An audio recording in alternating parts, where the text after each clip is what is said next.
Good evening, Final Fantasy Randomizer fans. Evening, afternoon, whatever time you're in. Welcome back for another race here for the Final Fantasy Randomizer Spring Tournament 2020. We are in the 6th week, Chaos Week.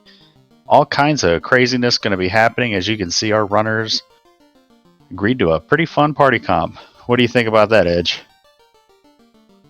All right, Caleb.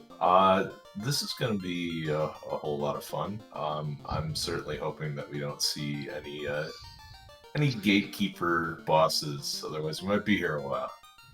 Yeah, we hope everybody out there watching's got a box of snacks with them.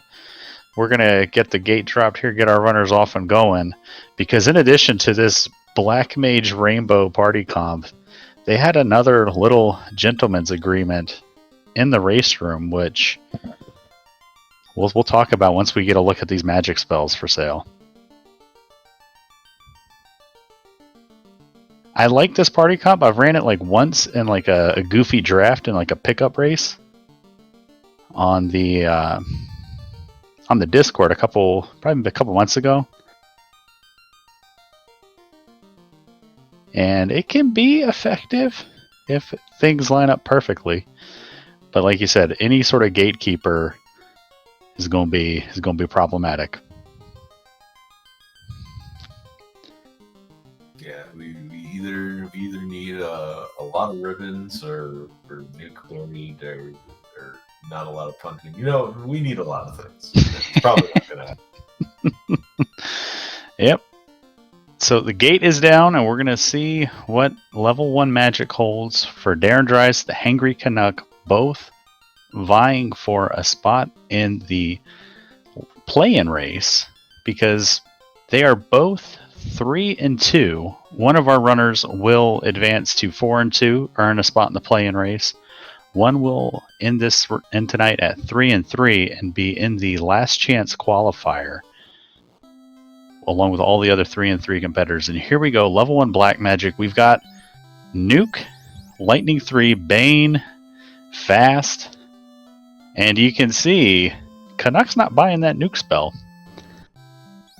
What do we got level 1 white? We're going to check out the white magic?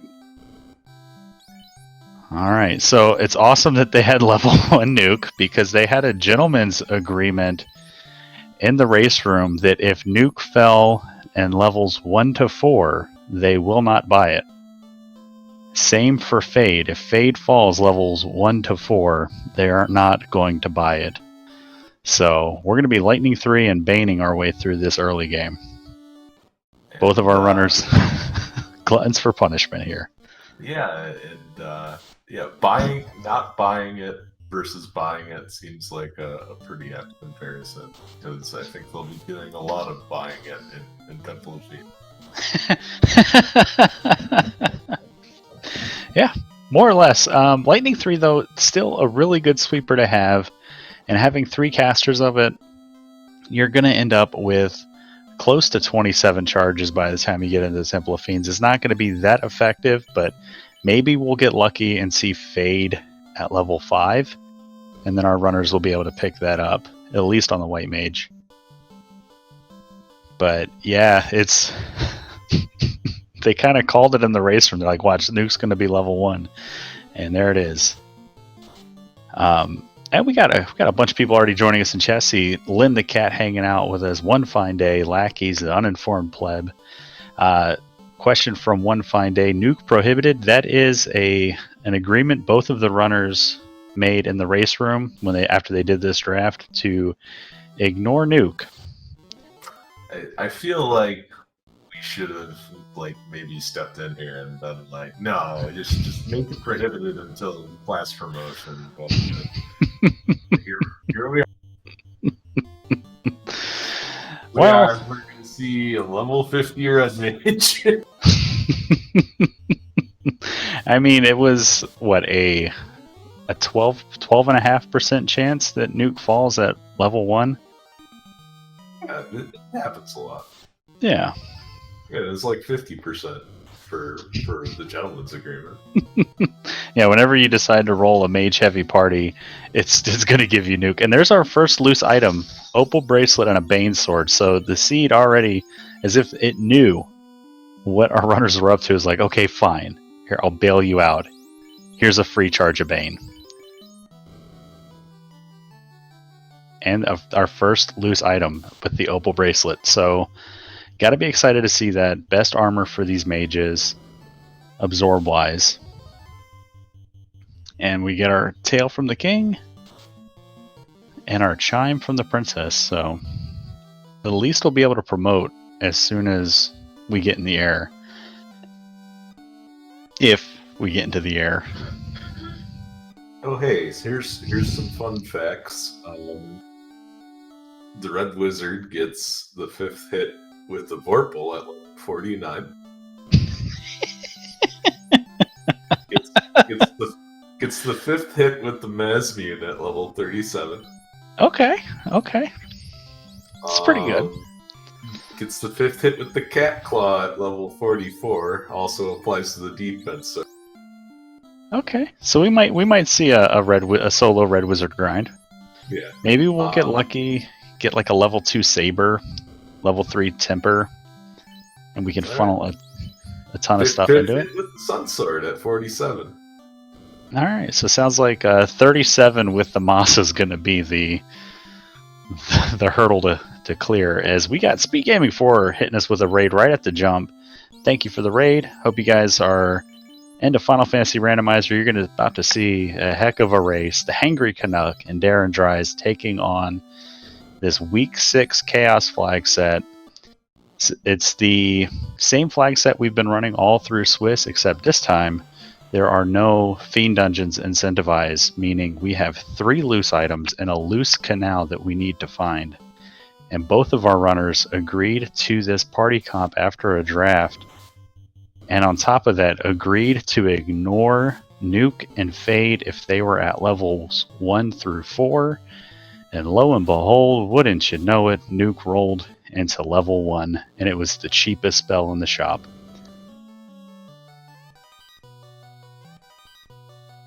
And there's our canal. So far the seed being pretty kind here. We got a loose item right away in Temple of Fiends, or Temple of Fiends, and then we got our loose canal right away. So gonna have access to the world. And just pausing Canuck stream here as we get a little stream sync going.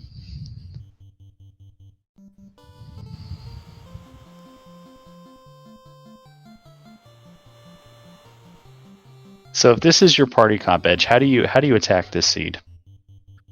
I buy new. But what if you didn't? I forfeit. Angry. Honestly, though, it's just gear up to get a ton of levels. Yeah. One of the major. All right. So Bicky hands over the rod. That's pretty good to find. One of those items that you don't want to see or don't want to find loose, because it's going to plague the back of your mind that it's going to be loose in Earth Cave. And level 2 Fade. So no Fade, no Nuke, nothing's happening here. We got level 2 Life, though. That's pretty cool. Oh, man. Rip. I'm so... Oh, and then we got Lock and Temper level 2. That's pretty okay. So Fast and Temper early. That's nice. What could possibly go wrong?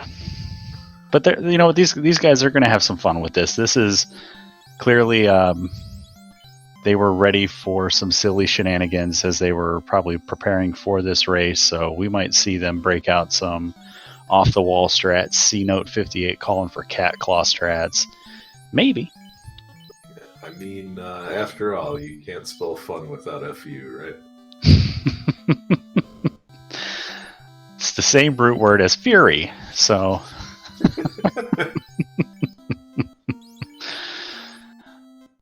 Okay, so Canuck gonna head over to Matoya. He'll pick up his canal, gain access to the Circle of Sages and all of Earth Cave. But still want to find that canoe.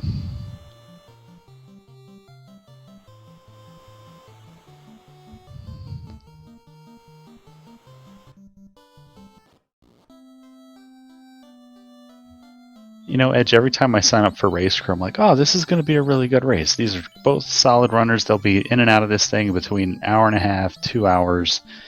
And then I step into the race room and they're just like, hey, you want to do a draft? And they end up almost always landing on some sort of goofy party comp that oh, I'm not questioning what I'm doing with my life, Edge. Are you? No, not at all. I mean, I'm not the one in the tournament that's going to be facing mandatory drafts and brackets. So speaking of, what drafting right now in Swiss is optional. It's not required. Runners both have to agree to do the draft. They don't have to draft. You can agree to a fun party comp if you want. I use the word fun in the operative sense, just as Edge described it earlier. For example, Tarnin and Will Bloodworth tomorrow afternoon are going to be racing Fighter Thief None None. And if you need something to do tomorrow afternoon, I would encourage you to watch that race. It'll be at 3 o'clock sometime during on one of the speed gaming channels. But in the bracket stage, in a couple weeks when that gets started, drafting gonna be mandatory, and we're gonna see maybe some interesting stuff. Maybe some troll parties get drafted. Maybe see people kind of stick with more just sort of interesting strategy drafts. What's your approach when drafting 1v1, Edge? I generally don't have an approach because it's not something that I've done a whole lot of. Okay. Most of the tournaments I've run in have, instead of doing drafts, did X amount of forced party members. Okay.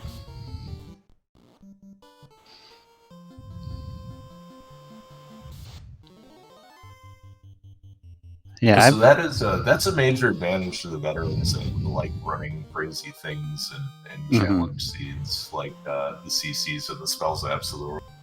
Yeah, we've seen that a couple times during our reveal streams when certain matchups come out. You'll see like just chat explode, like, "Oh, don't draft with them," you're going to lose if you draft with them, and because you're right, the top tier runners in this community, the game with just sort of basic party comps sort of gets a little boring for them, so they start trying different random stuff, and you'll see Crabcakes, the reigning spring tournament champion, doing the weekly challenge seeds or async seeds or just big community races, just running with Thief White Mage and putting up competitive times with it. So it can be a little off-putting as for newer players in the community that sort of need their fighters, need their red mages.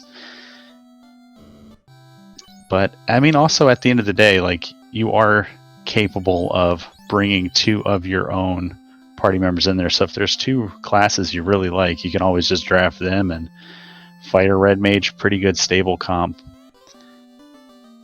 to whatever. Yeah, it's pretty typical here. Probably had the progression Lucid Marsh, but I don't know. This isn't a seed that I rolled, so we'll see. Yeah, so Gary the Sage handing out Adam.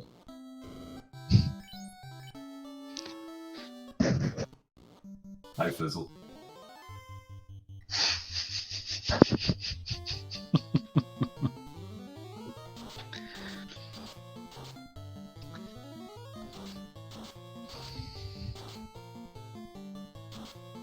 That Bane Sword is going to come in huge. It's such a good pickup for that White Mage, and I wonder if Darren is attempting to Dan off that White Mage, or if we're going to let the White Mage tank it for a bit.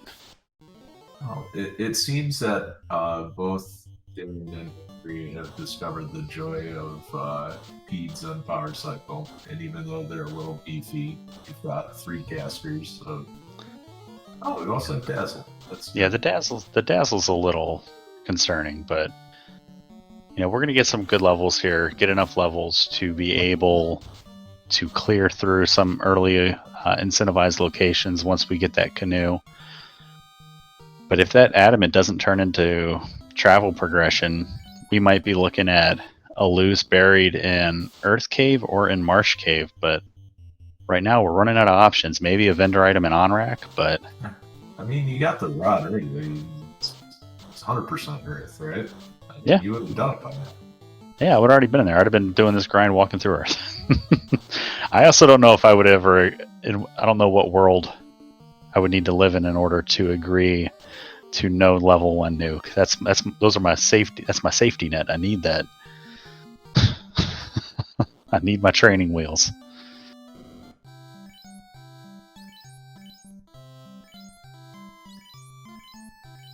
All I can say is I hope Indus 2 is red mage learnable.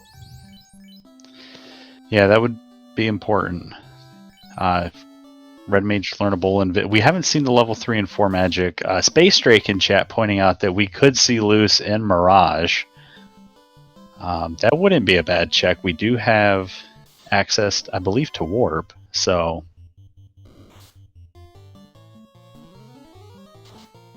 Guelph 35 calling for a Mirage play also. Maybe take advantage. Maybe we got guards there on the hard reset on the second floor, maybe.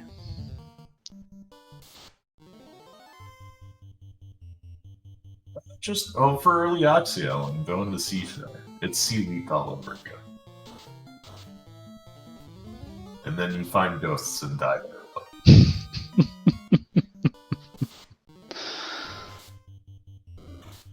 Ghost, never fun to run into. And was he throwing out mute strats on the Peds? Canuck trying to get them to stop doing that dazzle.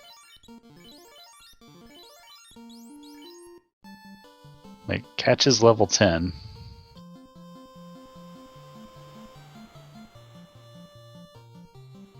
And yeah, first encounter, like literally 1 step. That's pretty good.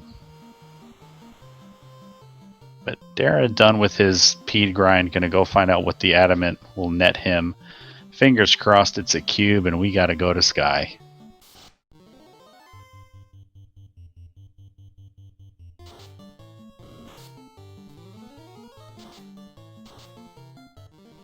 Canoe on like Sky 2.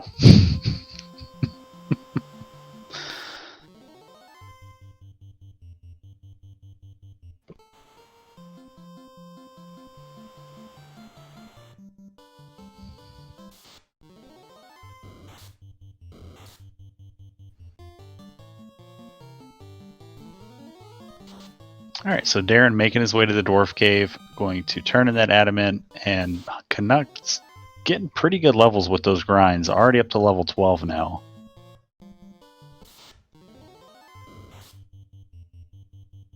See how long he's going to go. Yep, take another one.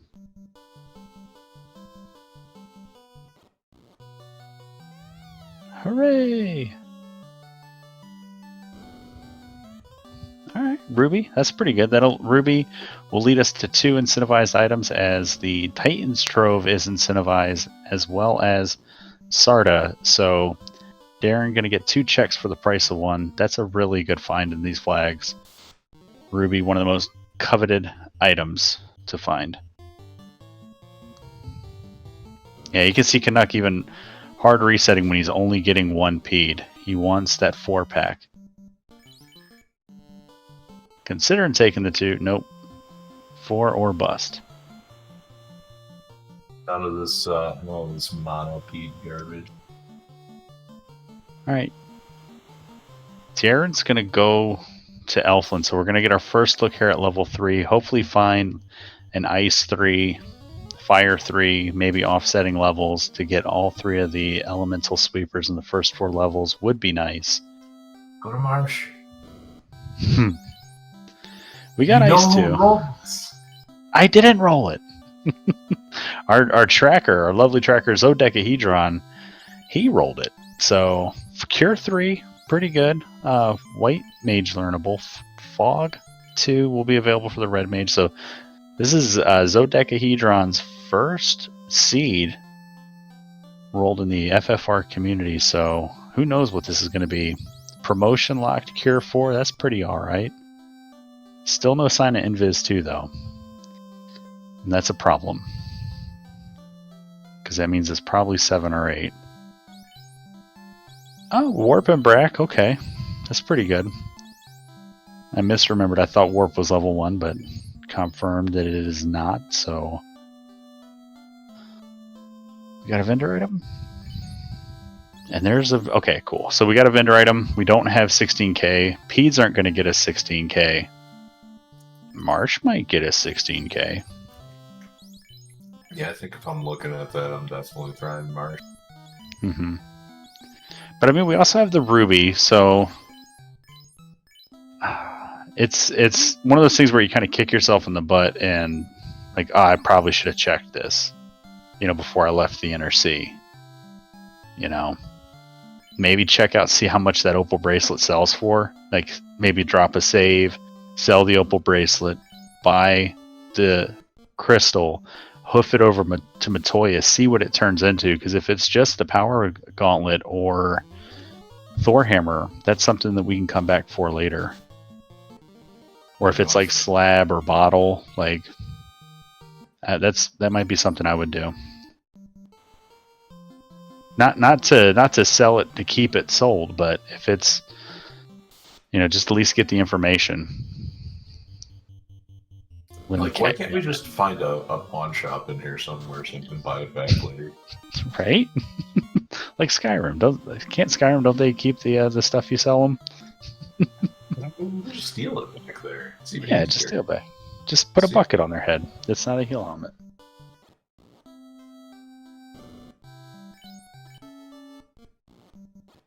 Enjoy your complimentary ruby. Mm-hmm.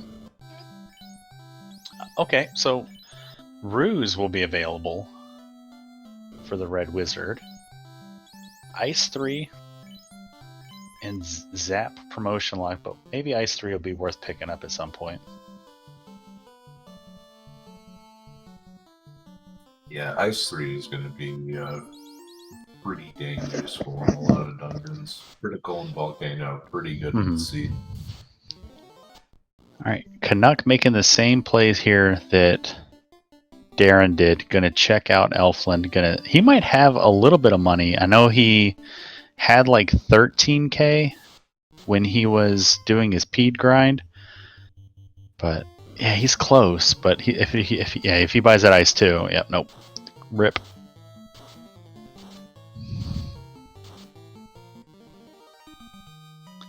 It's alright, he'll have more at 4. That makes Marsh look a lot nicer. Yeah. And he should have definitely the levels to do that. I think he's at least level 12 across the board, so should probably even have his first few hits of level 5 magic on those black mages.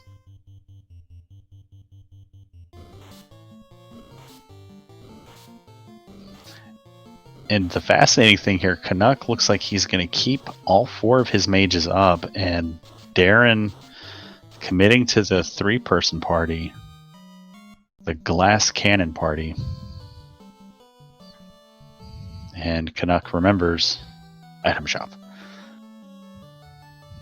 Oh crap. Oh no. Oh yeah.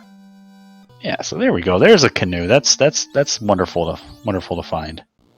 Yeah, and having that information is pretty useful. Now you can pop down to ordeals and probably dig out enough money there to buy the crystal. And Canuck sells the Bane Sword. Veteran move there. I forgot all about the Bane Sword. Yeah, totally sell that. I mean, it kind of sucks that your white mage loses the ability to join on the gas party, but you have Bane on level 1 for the other 3. And there's Power Gauntlet already. So 2 of the gear items and the tail already out of the pool. 1 was loose. So odds are those other 2 loose are gonna be required. At least one of them will be.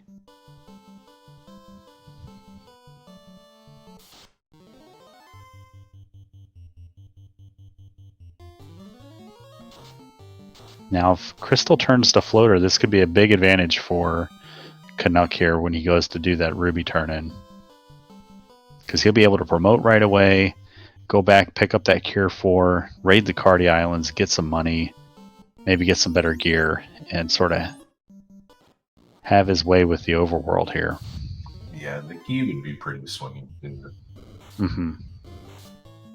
It might take us a while to get through a full clear of Sky, but yeah. So there's the bottle.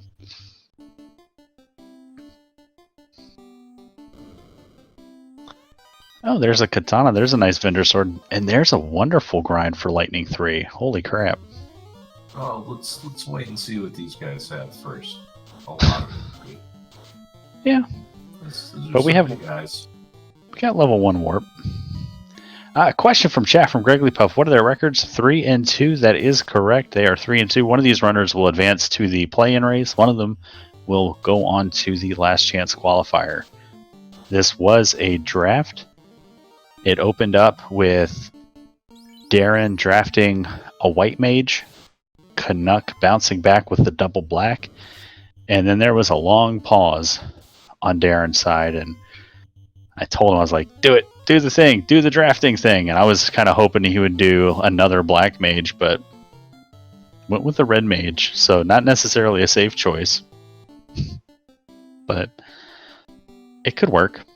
We did have level 1 Nuke, both runners agreeing to ignore it if Nuke and Fade were levels 1 through 4, and Nuke falling at 1, Fade falling at level 2. This could have been a wonderful seed for this party comp. Could have been. But we'll see what the rest of it has in store for them.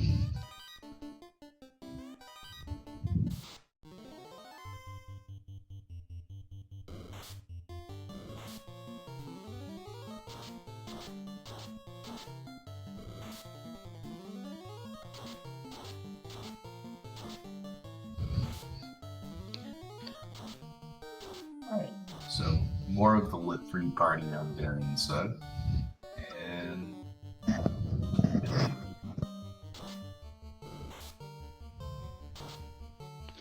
yeah, he's going to get a lot of good levels here. Already jumped up to level 15.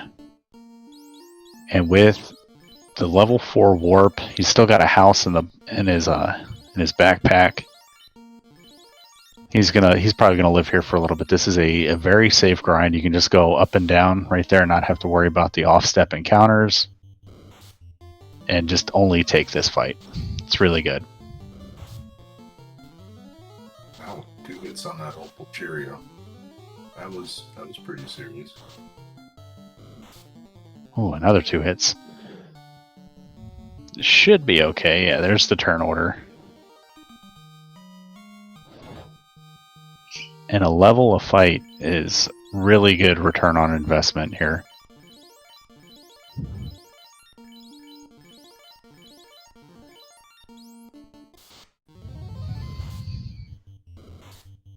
Yeah, especially this early, too.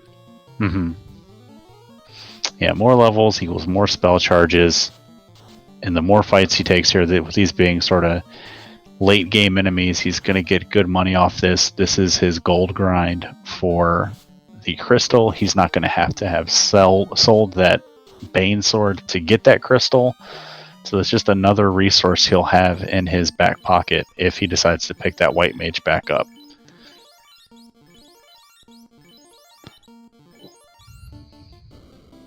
And gonna choose to walk instead of warp. You gotta see what's over here.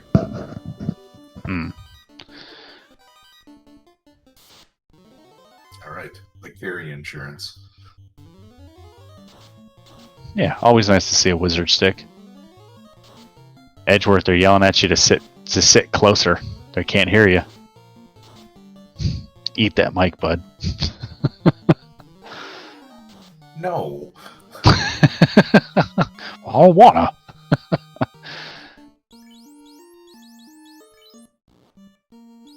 Got input volume all the way up. Okay, now that I'm angry, it's probably louder.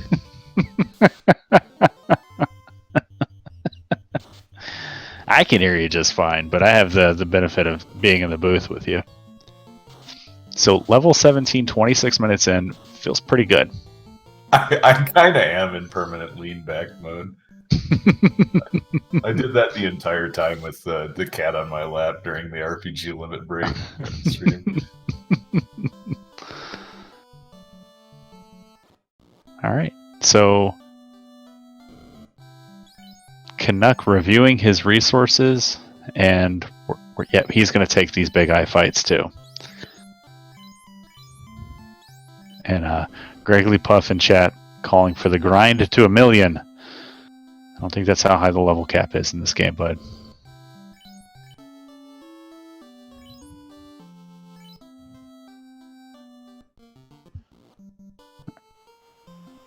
Alright, Canuck gonna pop some pinatas, skewer some sharks, and Darren gonna go buy his crystal, talk to Matoya, pick up that bottle, and have a decision to make. We have every possible Fiend dungeon open to us except the Sea Shrine and the Sky Palace portion of Mirage Sky. We have Marsh, we have Ice, we have Ordeals, we have Waterfall, we have all of the Earth Cave. Still 2 loose items to find. Yeah, hopefully they're not too loose. But I think checking out the incentives seems to be the pretty good play. That gives you the most information. Yeah, and I think if I were Darren, I would probably pick up that White Mage just to have access to those spells, Cure 3 and Wall. Those are really good white magic spells. Cure 3, not as good as Cure 4, but it can at low levels it can be Cure 4. And Cure 4 being promotion locked, we have no idea if or when we're going to get airship access, so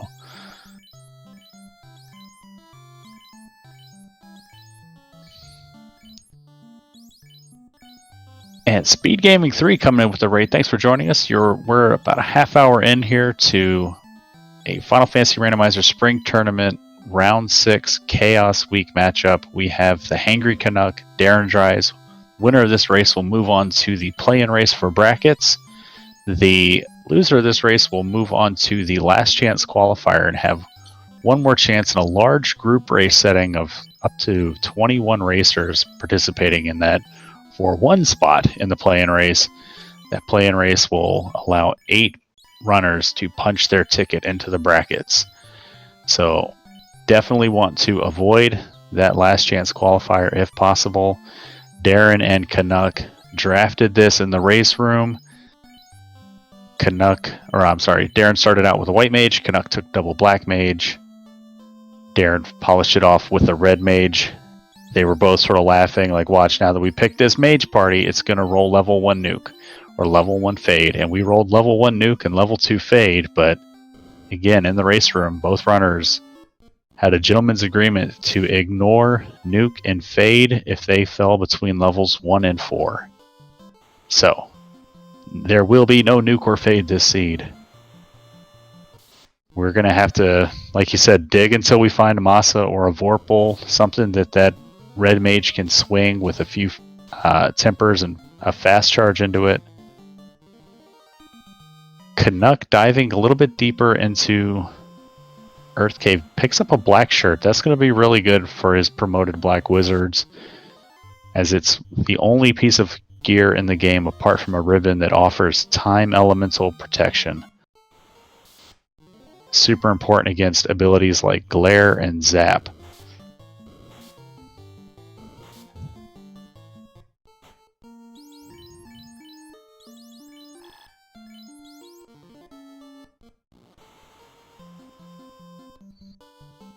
I like the play on Canuck side, going deeper into Earth. It's a level 4 warp. There's a decent amount of boxes here. We know we're going to hit that Gersh Shark and Big Eye tile a couple more times as we full clear the rest of this dungeon and get a couple more levels. If things get hairy, we can always warp all the way out. We have 2 life casters.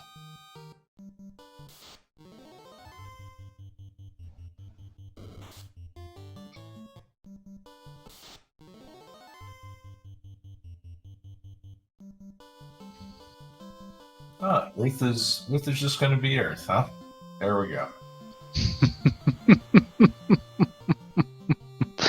Gargoyles with cremate feels pretty bad, especially if you see that 8-pack of them.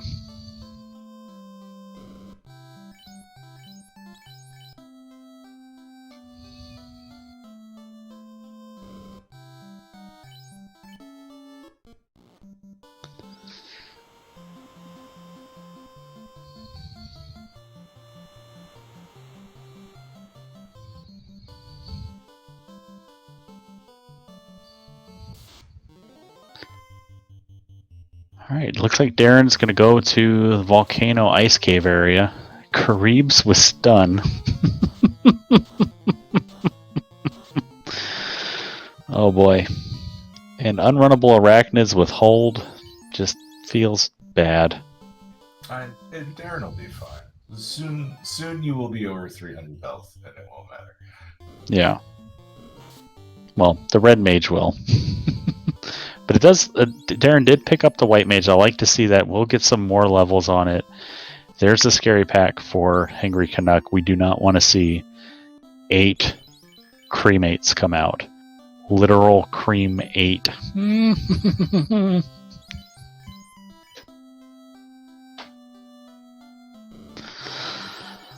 Alright, so what do we got at level 6? Magic. Did we see anything good? I think we checked this. I don't remember seeing anything good. And Darren sells the wizard stick. Yeah, we have exit that will be white mage learnable, heal 2, and red wizard learnable. Lock 2. There's all Dengu's cake. Yeah. What cake does Dengu like anyway? That's a good question. I'll ask him when we race on Sunday. I was kind of hoping that would have been in the podcast. Yeah, I didn't even think to ask that question. You should have put it as a hot topic, man. I was more interested in the 3-legged sack race. It should be an Olympic event.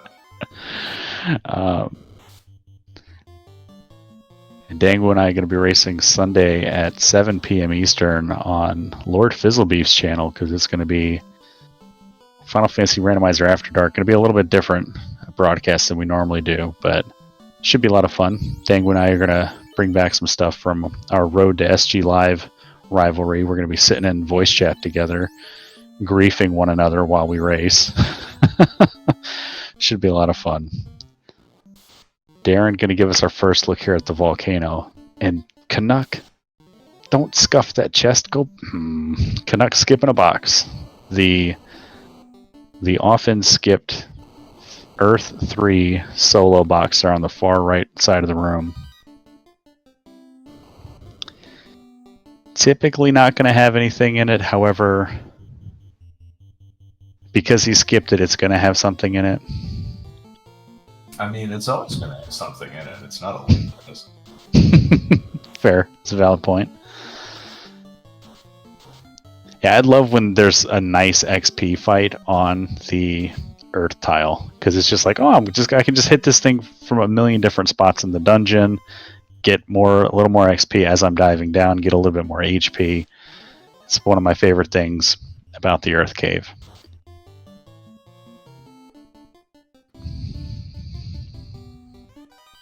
All right, first look at the cluster. Little bit of money. Giant sword. A pro ring, that's pretty good. Not much else, though. A house is fine. Mage stick's pretty good. That's something else for our white wizard to hold on to. Yo, here's a mage staff in Volcano. It's just a stick that's on fire. You call that a torch. And blink and you miss it, the vampire goes away for Canuck. And the red D's not doing too well here with Darren Drice's red mage, but Ice 3, if these things rolled low, this could be another decent grind tile, as they give pretty good XP and money too. And 2 Ice 3s will get it done. Yeah, look at that, almost 19k. This is pretty good. Enjoying the best beef sword you can buy. Mm-hmm.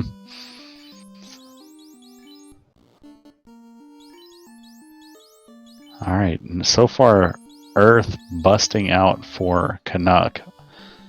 Other than that box he skipped on the 3rd floor, he's only got 3 left to find a loose item down here, but shouldn't have a problem with Lich. I mean, Lich is pretty weak to live through, no matter what form. So. The oozes have mute. A good thing that Arachnid Pack is not the unrunnable Arachnid Pack. Unrunnable arachnids and oozes with mute would be terrifying for this party. It'd be pretty funny, huh?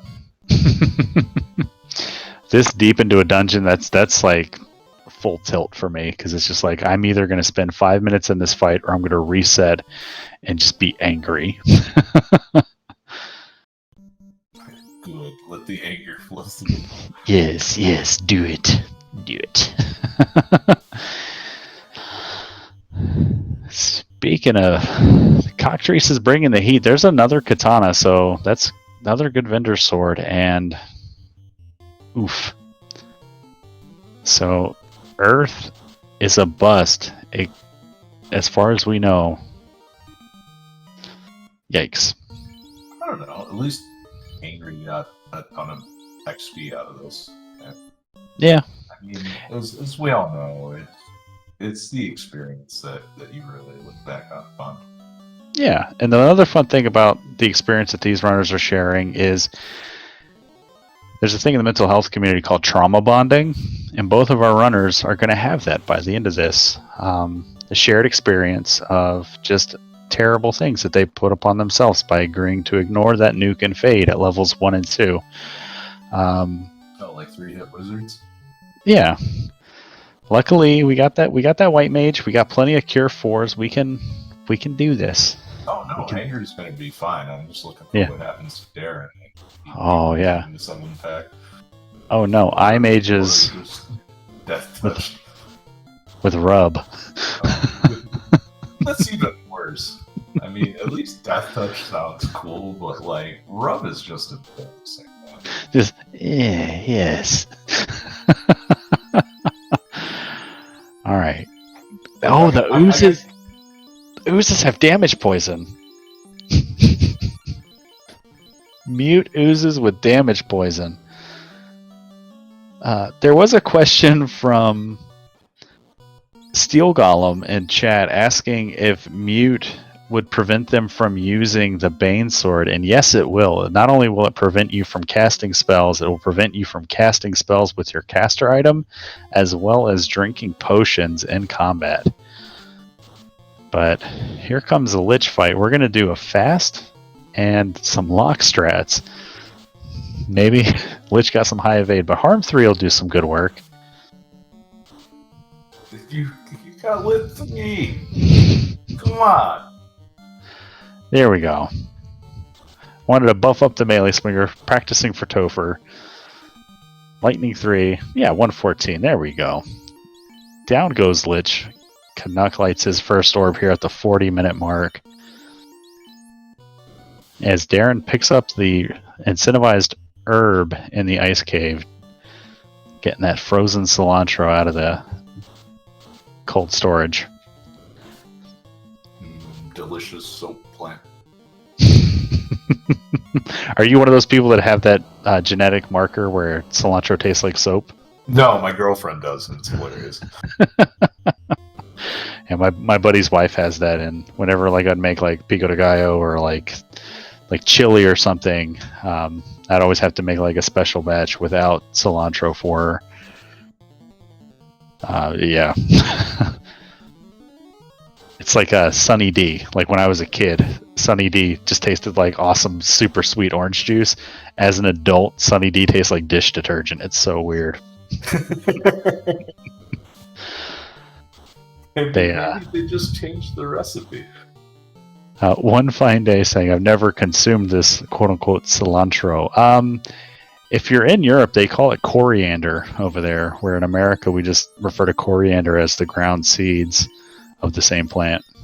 But yeah, my brother spent a semester in London and was looking for cilantro in every little Tesco he could find and couldn't find it, and then did a Google on the internet and found out that it was coriander. So there's your fun fact.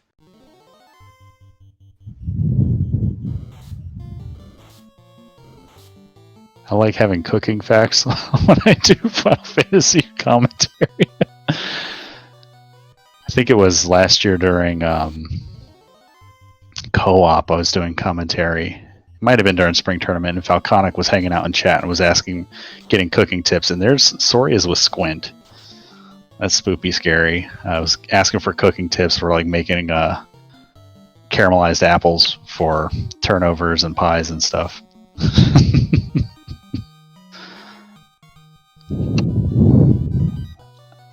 So not much else here in the ice cave either. So where, oh where could our progression be? Probably volcano. Maybe ordeals. Yeah, like we got. I guess we got to see what this herb turns into, but yeah, like we were hoping to find at least another loose here in one of the incentivized dungeons. It's always one of my favorite things to find. But we have all of Marsh on the table, that one box in Earth Cave, and there's a loose cube. Hey, So, all right. Speak of the devil. So it's pretty good. Still looking for loot, key, and oxyel for our go mode. I mean, let's just make the Thor hammer loose. They have infinite with 3. Well, if the Thor hammer's loose, that means there's still going to be another loose required item. Because we've already found... Oh, no, I guess, yeah, it could be the cube, yeah. Yeah, cube and opal bracelet, the 2 loose that we found so far. Lynn the cat calling for the floater in sky. That would be pretty annoying. It might actually be skipped by some people if we hit that our go mode before then. Oob. Hey, some fire hydrants. If we still had that Bane sword, it'd be pretty good here. I mean, we got ice 3s too, hopefully. Yeah. They usually don't roll too high health. It's just that lightning 3 getting resisted, so feels bad, man.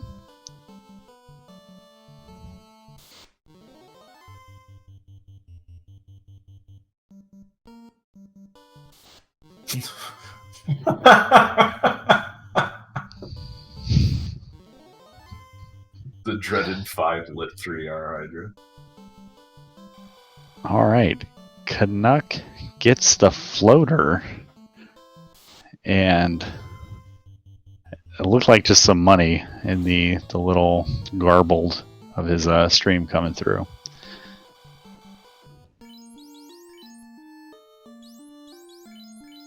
It was like 30 Canadian and a Tim Hortons coupon, so it wasn't very helpful.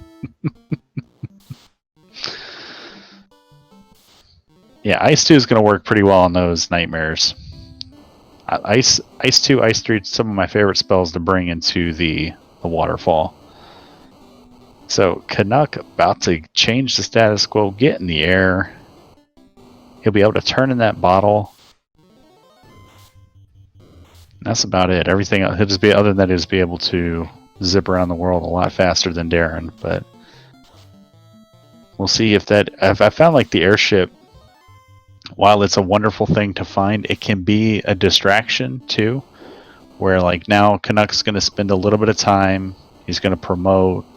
He's going to turn in that bottle. Going to do a little bit more magic shopping, pick up that Cure 4 on the Red Wizard, raid the Cardia Islands, and Darren's going to, in that time, probably clear this volcano, turn in that herb, and if Canuck sort of backburners Ice Cave, which a lot of runners are apt to do, as I've been watching the spring tournament, it could be a while before he goes there. He might bank on Sky. Well, no, he couldn't bank on Sky because Cube and Ice Cave, so... Other option is do ordeals and then drop the floater off.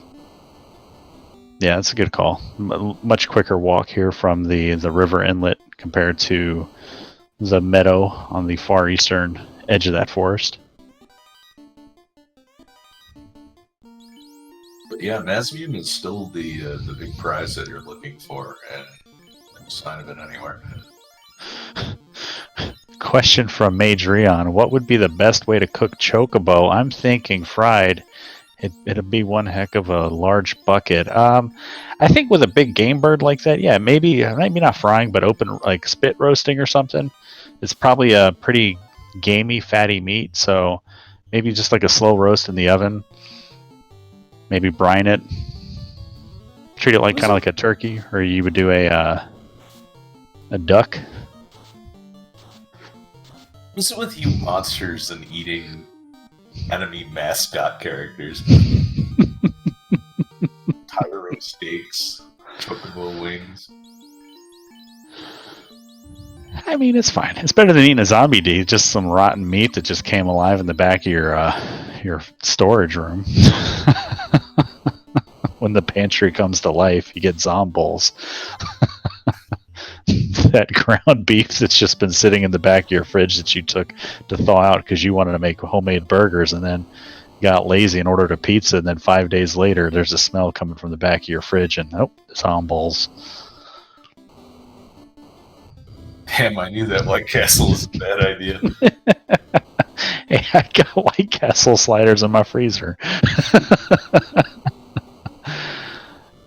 All right, what's on our Agama tile? All right, key and ordeals. That's one of the pieces of the puzzle. Still looking at a potentially loose loot. All gonna come down to what our bottle and herb turn into. Come the squint sharks for Darren. They just got bad eyesight. Hey, oh, jackpot! that's pretty good. That's one of at least two we'd like to find. It's one of at least 4 you'd like to find, but there's only 3 in the game. Yeah, that's why it's good to have that. It's good to have that black shirt, because you keep that on the one that doesn't have the ribbon, and at least you'll be protected across the board against zap and death if we buy pro rings. Oh no! That's a good fight if we had a fighter and a way to get through this like a level 1 nuke. 4 worms. The number 1 on Lord Fizzlebeef's XP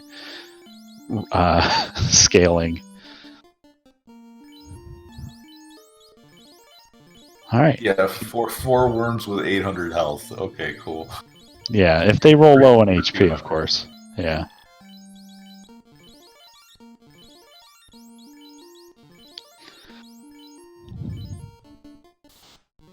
Question from Steel Golem. So crown isn't strictly necessary, is it? Well, it's not necessary to get into ordeals, as this whole tournament has a flag called early ordeals on, as well as early Sarda and early sages, meaning you can go to the sages in Crescent Lake, you can go talk to Sarda, and you can go into ordeals without having their vanilla requirements. The crown for ordeals, the vampire kill for Sarda, and the lich kill for the Crescent Lake Circle of Sages. But if that herb turns into the crown that turns into the Oxyale, crown is going to be required. And there's level 7 Saber and level 7 Invis that is going to be unavailable to the Red Wizard.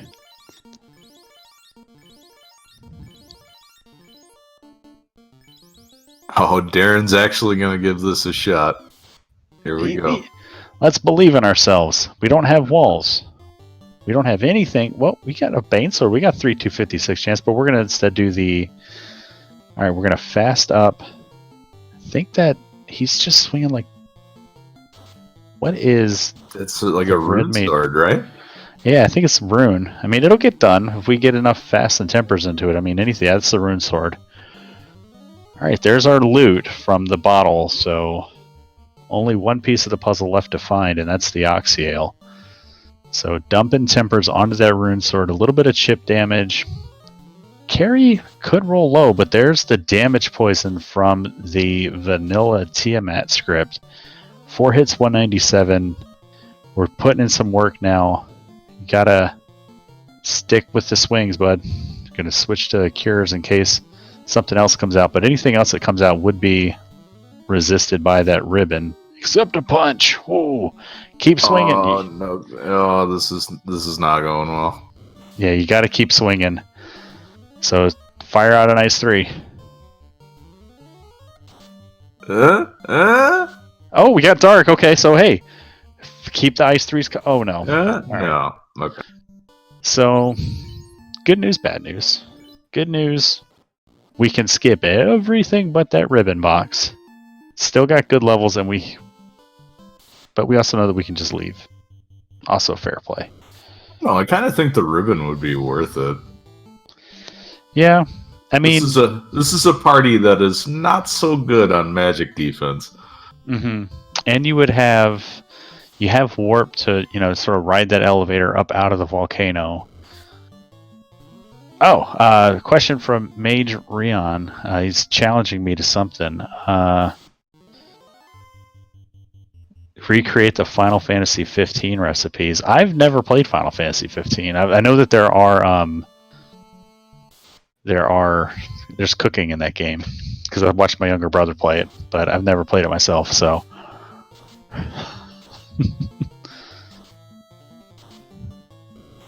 I didn't realize there were Final Fantasies past 10. Was it the laughing that just kept you from going back to the series after that? No, it was not having a PS3. My PS3 became my Blu-ray player. I played 12 a couple years ago for the first time and never got out of the first 45-minute tutorial zone. And I played 14 for a couple hours, and that was about it. All right, Canuck doing the key locks. It's a heads-up play. Lots of free boxes. Maybe find his first ribbon and our second ribbon on stream. It's just do something. Find me a weapon. Yeah. I would like to finish this game. Hey. First viable option. Not the best option. As you said, I think we need it, 44 to get fifth hit with that? I mean, we know where 4 worms are. Yeah. I think he can sit on that the Girth Shark Big Eye fight too. Yeah, that's just way better. Yeah, like you come back once you have all your key items, each key item representing 5% XP and gold growth. There's our slab. So another piece of the puzzle. So looking for potentially a loose Oxyale, or it's either behind. Yeah, it's got to be behind that slab, or it's loose. So it could be slab to TNT to crown, but any one of those could be a part of the loose the Thor hammer equation as well. Yeah, another question in chat. Sunsword is still the second best weapon for the red mage. That's correct. The red wizard can equip the Vorpal, though. Mm-hmm. That's arguably better in situations against fiends because of the high crit rate. Alright. I know Canuck proudly sits on that Never Marsh fence. But we got a key, and we got level 4 warp. We could get in and out of there pretty quickly, but he's probably not going to do that until he has to.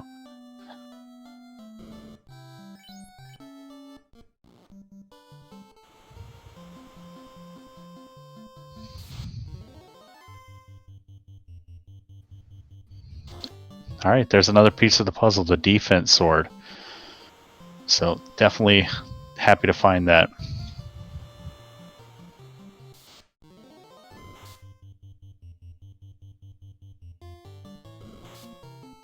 Alright, what are the dwarves hiding today? A little bit of money. A cabin. $4. $4. A dragon armor just to kind of rub your nose in it for drafting this party.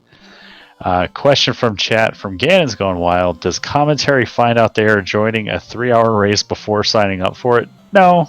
You usually find out in the race room when they're drafting and making gentlemen's agreements to ignore level 1 nuke and level 1 through 4 nuke or fade. And yeah, it's going to be a fun one.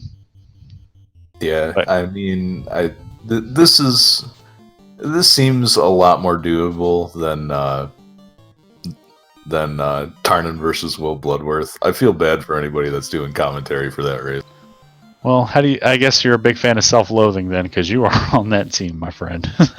Wait, what? Yeah, you signed up for it. I'll put you down to track it, too. All right. Hey, you signed up for it, man.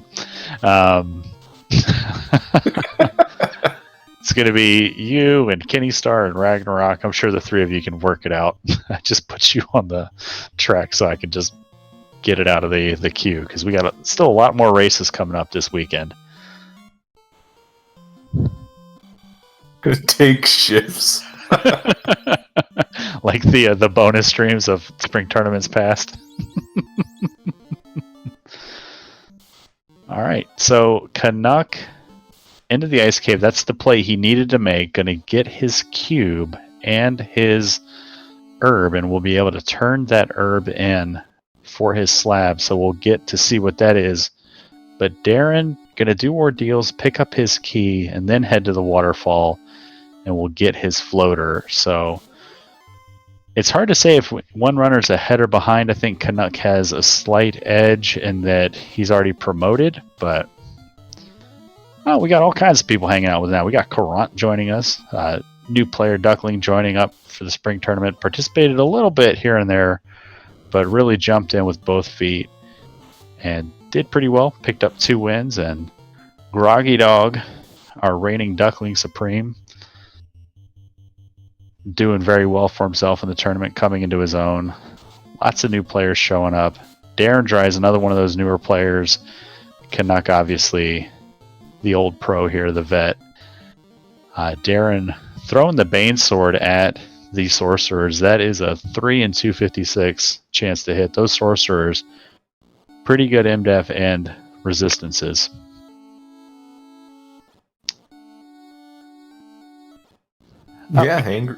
Hangry made it through Earth. Yep, so gotta get that tracker updated. Sometimes the buttons on the back end of the tracker don't always work too good, but Zodecahedron, another new member of the community, he's here tracking for us, so always appreciate all the new people coming out and volunteering and helping out. Definitely would not be able to have broadcast this spring tournament without all the wonderful volunteers coming out of the woodwork, joining the community, and just helping us out. It's been awesome. Okie doke. So we've got keys, we've got herbs. Let's see if Hangry needs to stick around and finish this dungeon out, though. Yeah, he will.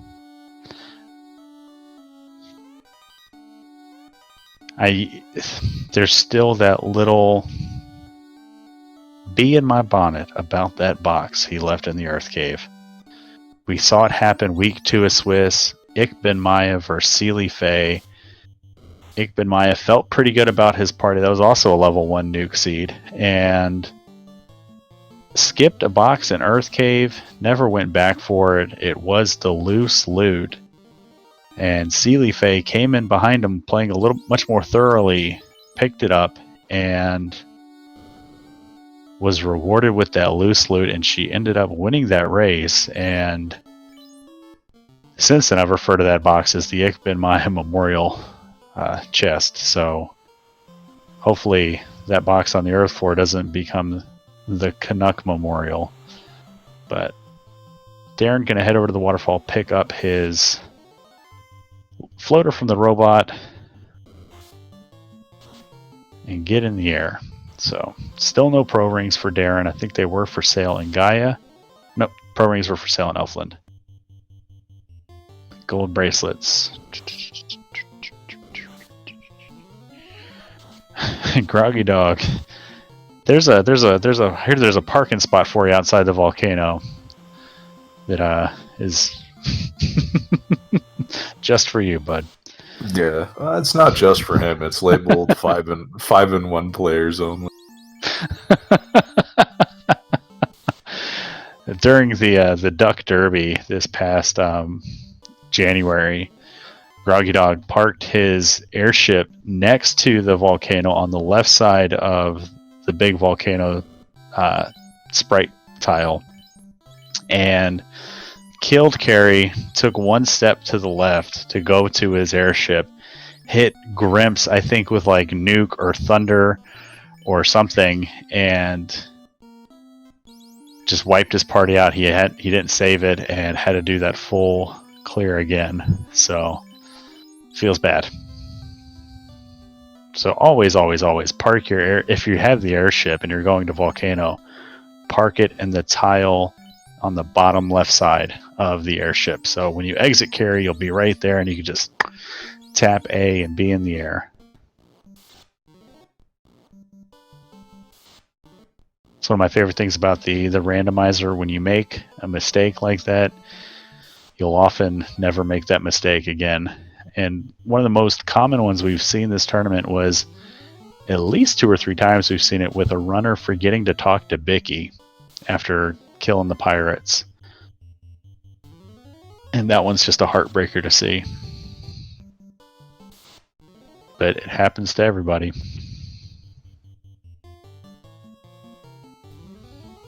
Alright, promoted. Time to get that ruse. Buy the ruse! No!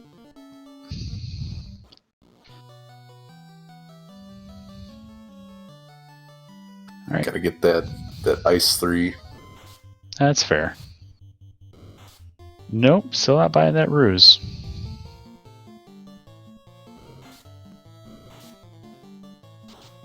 I mean, he did get the defense sword out of the Cardi Island, so there's that.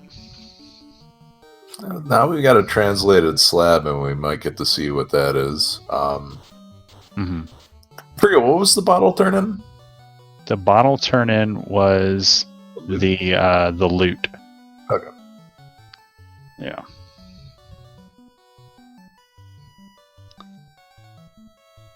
All right. Once again, comes down to a 50-50. Well, I guess there could still be other fetches here, but we're either looking for an Oxial at the end of this chain, but knowing all the data we've seen, how many times do the Lefinians end up with the Thor hammer? At least like 15% of the time, so.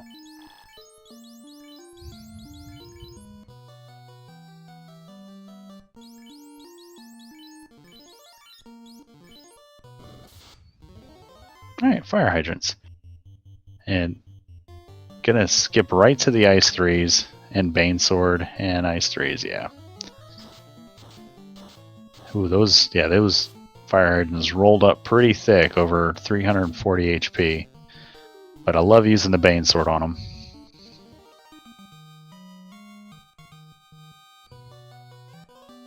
Alright, Groggy might feel a little behind here, because that floater was available very early on if we had come south first, so.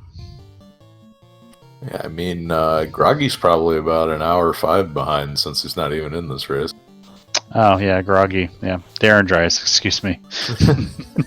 I think it was Rumblefish one week. I just kept calling Rumblefish Thunder, and Thunder was in chat just yelling at me. And then there was a race I restreamed where I had the runners mislabeled, and I was just like, Demon RHK here is da-da-da-da-da, and it was in fact Rojo the entire time. I was like, wow, Demon RHK finished, but Rojo not done in the race room. That was, yeah, I felt really bad about that one. It's okay. It's okay, Groggy. You're not under the terms of the gentleman's agreement. You could probably finish this faster. Yeah, you do enough of these, they start to blend together. I did commentary with Groggy Dog last night, so I just gotta stop referring to people by their name and just their pronouns. It'd be a lot easier. Alright, Hey! The seed provides. We don't need to open any boxes that we don't want to, but We want to, because we haven't found Mass Mutant yet. yeah. There's that level 8 sunscreen and the corresponding level 8 fire too. I forget, what was that someone said in chat? SPF 3 256? Yeah. So that's go mode for Hangry Canuck here at the hour 7-minute mark with an orb already lit. If this weren't the gentleman's agreement silliness, we could be probably finish this pretty quickly. But no nukes, no fades, so we're going to be a little bit more methodical and put our trust into Sky providing. So that means we have either a loose crown or TNT that turns into the Thor hammer. That feels real bad. Good thing none of our runners got baited by that today. Well, I mean, you know what they say, no nukes is good nukes, right? Who says that? Nobody that's running this party. I think unless CC playing Thief White Mage. only if you, I was gonna say only if you're in Topher, no nukes is good nukes.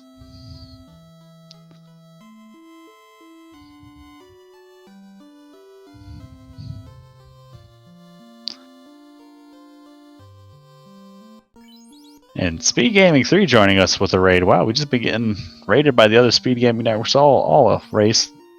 Thank you for coming in and hanging out with us. We got a fun one for you. The Hangry Canuck and darindrise, both 3-2, racing in their final race here of the Swiss rounds of the Final Fantasy Randomizer Spring Tournament. Both runners 3-2. One will advance to our play-in race to have a shot at the brackets. One will go to the last chance qualifier with a chance at earning a spot in that play-in race one more time. And runners have drafted into an all-mage party, the Black Mage Rainbow, and have made a gentleman's agreement to ignore Nuke and Fade if they rolled between levels 1 and 4, and Nuke rolled into level 1, Fade rolled into level 2, and you gotta think, Darren confirming that he did translate his slab, grabs his Oxyel, hits his go mode, so right behind Canuck and hitting go mode, maybe 2-3 minutes behind. So yeah, the wipe in Volcano being a little costly, but that is a very, very quick dungeon to go through and only one box. Yeah, and he'll know exactly which box to go into, and you got to think if Canuck's still looking for ribbons or masa by the time he goes to Volcano, he's going to full clear it too, so that's going to be time that Darren gets back. But he'll likely, I wonder if we'll see a little bit of route divergence with him probably heading to Cardia next, where he'll go. Because C is pretty close there, and it's got good chest density. We got Warp and Lightning 3. Maybe see a Mermaid side dive and look for some more boxes as less than greater than leads to disappointment so far. Yeah, there's nothing here. Is this Melmond treasures? What's going on here?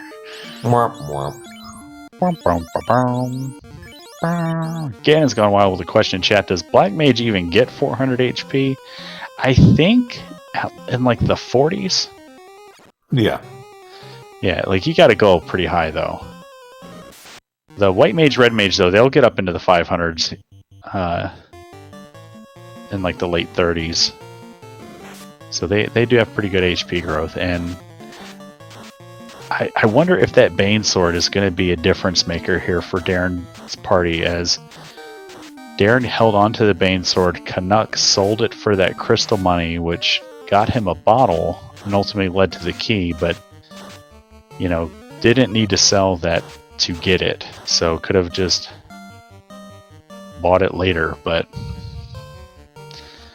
Bane Sword not really going to help too much in Topher unless we get like a cheeky Bane on Chaos, but will help through these Fiend Dungeon clears.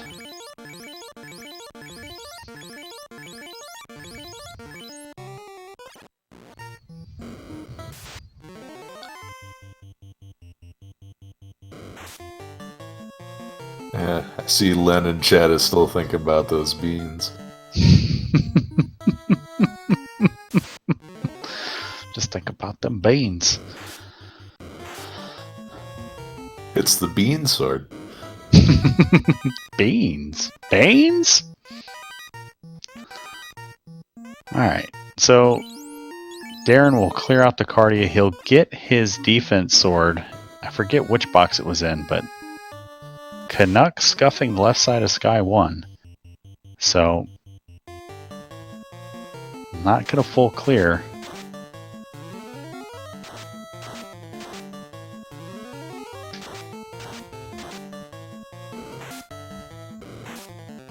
But, I mean, he knows he's in go mode, so if he's comfortable with what he's got and just opening, maybe he's banking on finding Vorpal or Masa in Sky 3 or something, but maybe he thinks it's in Volcano.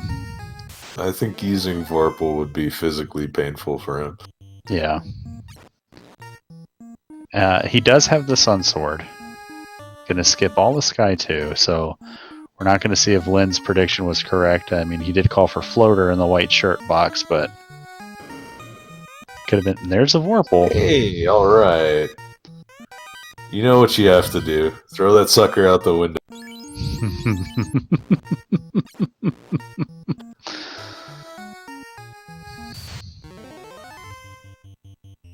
Gonna run from the sentries, even with Lightning 3. The sentries they just have so much health.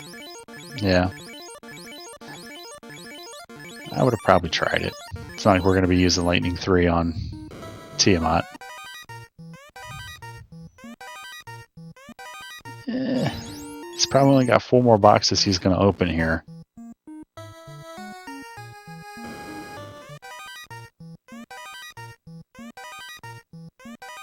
Nope. See, look, an iron stick. Now there's a weapon you can hang your hat on.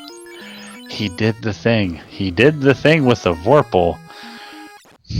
So if we see his play drastically diminish here, we know why. It's because he's playing with one eye open, one eye shut. It's just, he's heartbroken. Yeah, he's playing through the tears. Vorpal doing Vorpal things. 38 damage. Probably muttering to himself about how crappy it is.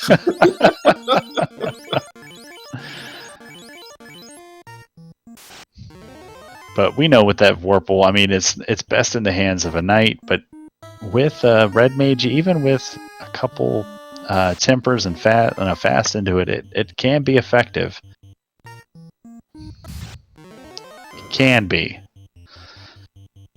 I mean, it can. Just be convincing myself. I like it in the hands of a knight, and a Red Mage only if I've got a knight swinging something better. It's good offhand DPS. But here we go, Bridge of Destiny time, so we'll see if Canuck gets a War Mech here. First step encounter. Nachos. Some spicy nachos with that cremate. That's what happens when you leave them in the microwave for too long. Don't just use the quick cook command. You're gonna forget. Oh, fire hydrants, unrunnable fire hydrants. So it's weird that the city planners put those on this little catwalk. Safety first.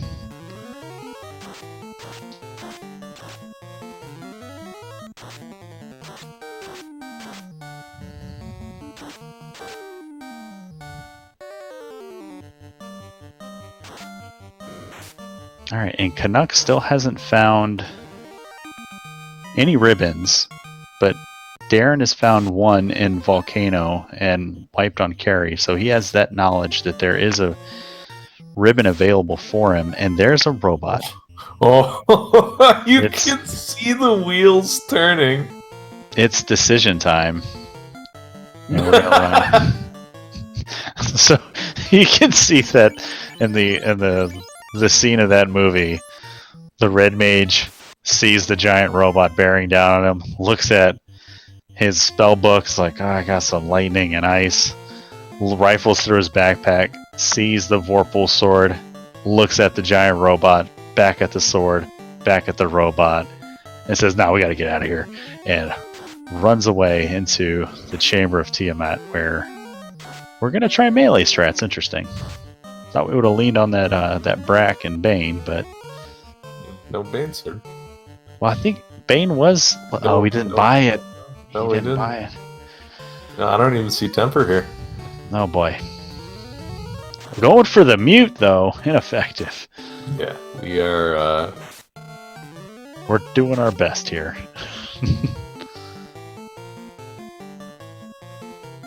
So, Ganon's gone while saying one nuke could wipe this whole party. It could, but nuke can't roll onto the vanilla fiends. The original Fiend 1 fights share scripts with each other from their vanilla skill and spell pool, and none of the vanilla fiends have nuke. Nuke will only show up on the standard enemies, as there's the one kicking around from the evil men, and then there's the 3 from Temple of Fiends Revisited that could land in any particular order. And the 2 of those coming from Lich 2, one of them coming from Chaos. So,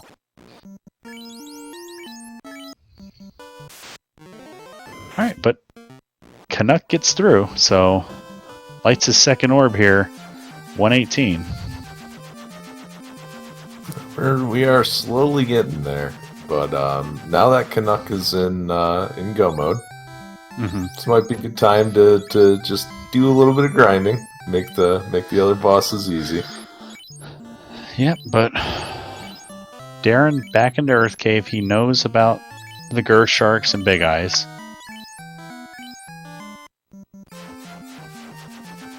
Canuck gonna head into the Sea Shrine though.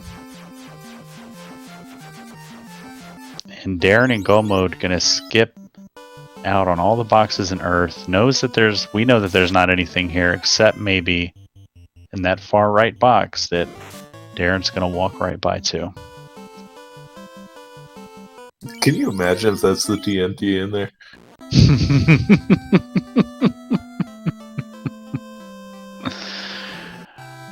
Oh, we're gonna check one box. Get a wooden hat. That's cool. Who wears a wooden hat? Level 7 Harm 4 pickup for Canuck. So anti-ghost protection's being purchased. Now, I was gonna say someone that's Dutch, but that's wooden shoes. An upside down Dutchman, maybe? Sounds like something else entirely. Something you'd have to look up on Urban Dictionary or something. Give them the old upside down Dutchman. The inverted Dutchman. But that's not. We have the Hangry Canuck, not the inverted Dutchman.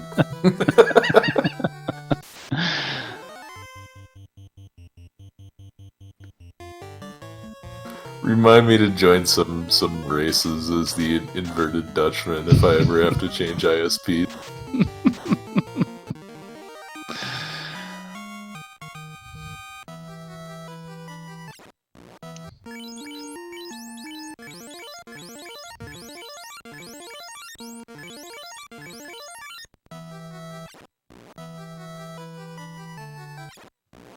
Someone talking about getting Taco Bell, and I have never had Taco Bell. Hey, there's X. You a Del Taco fan? That's mostly been based on proximity. Like, Del Taco was closer, but Yeah. like, I don't know, I've always had better options. That's fair. I did like that Uninformed Pleb did say he's got to go get Taco Bell, be back later. That BBL feels a little ominous at the end of that sentence. See you tomorrow.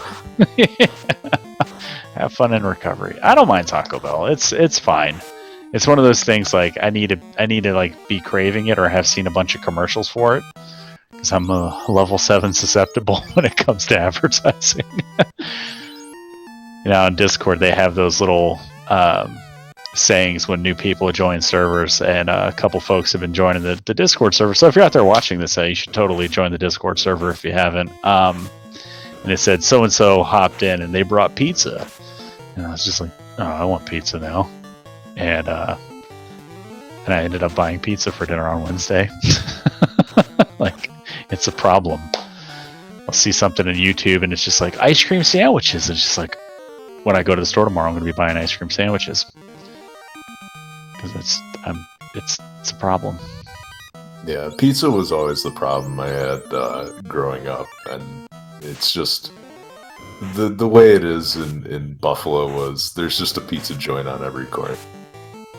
So it's like, yeah, maybe, what should we do? I don't know. Let's take a 3-minute walk to the pizza place. Yeah. So Darren lights his first orb here right around the 122 mark. Takes out Lich. Yeah, where I grew up outside Philadelphia and in a little small town on the north end of the city, and there were those little mom and pop pizza places everywhere too. Like the town that I was in was like a square mile, and there were like at least 6 pizza places in that town. It was awesome. And then I moved to Maryland, and it's Papa John's Pizza Hut, Domino's. Like there's a couple other like little spots, but everything's so spread out, and nothing delivers. It's good. It's a bummer. Yeah, So- no, I remember all of my work trips out to Maryland. They were not culinary adventures. Yeah, I mean there's good food out here, but it's I hope you like seafood. yeah, I mean the seafood is phenomenal, but there's like where I'm at, like there's good food at almost every different price point. Like if you want good cheap tacos, that kind of stuff, you can find it. If you want good cheap Chinese, you can find it. If you want something you're willing to pay a little bit more for, it's here. But it's a very diverse part of the state, but yeah, not a lot of good delivery options. And like I said, growing up, it was everywhere. Yeah, I see someone saying it depends what part of Maryland you're in. Yeah, it was out. No, it was out in. I took trips out to St. Mary's County. Yeah, there's nothing. Yeah, no, Southern Maryland, no. As Canuck pulls Kraken 2 here and Graffin 226 and chat narrowing down where I live. Canucks throwing the mutes out on Kraken. I like the mute strats, man. It's one of those things. If you can sort of kneecap a fiend, I don't know how you would kneecap a squid, but mute's definitely a way to go about doing it. I learned this in conversations with Dangwoo and Spellzap. If you don't have Brack and you're fighting Kraken 1, slow 2 just as likely to hit Kraken as Brack will. So if you can get that Kraken to go from 9 hits to 1 hit, you're in a good place. And then mute them, and it's just a little bitty baby squid at that point. You just kind of poke it with a stick until it stops flinging at you. Yeah, But- so I mean, you can't really kneecap the squid. So Hangry Canuck decides to sucker punch him instead. That worked out pretty. Yeah. So Canuck, an orb away from being Topher bound. I think he's gonna want some ribbons, or at least levels. So Darren, our only runner to get a ribbon. And if Canuck go modes Volcano, he's not going to get that ribbon. If he opens greed chests, he's not going to get that ribbon. So, and that's the only one we've seen.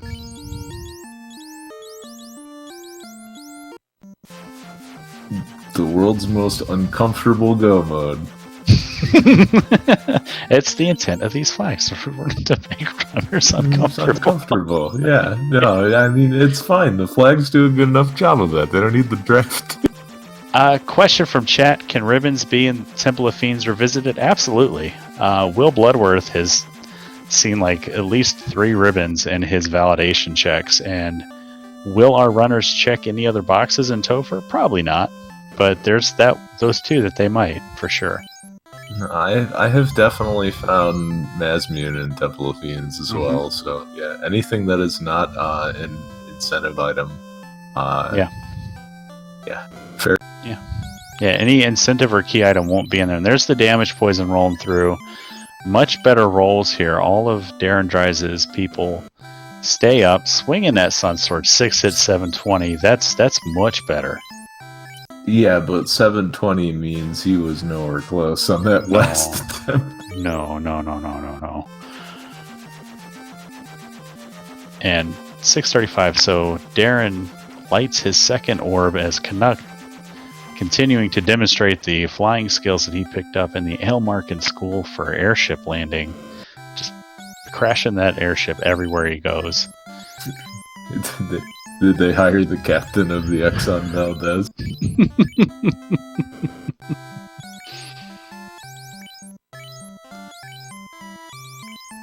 Graffin, you're good. It's just I thought I found it funny that within just like 3 statements about the area that I live in, you were able to narrow down to the one of 2 counties that I live in. I mean, but Maryland is very much that kind of state. Like it's a very small state, very population dense, and like 4 counties. Once you get outside of those 4 counties, it gets a little more dispersed, like you were saying in St. Mary's and that southern Maryland, it's a little more spread out, but I definitely live in one of the more populated areas of Maryland. But Canuck into Provoca. Gonna buy those tempers. Yeah, we're gonna need those, bud.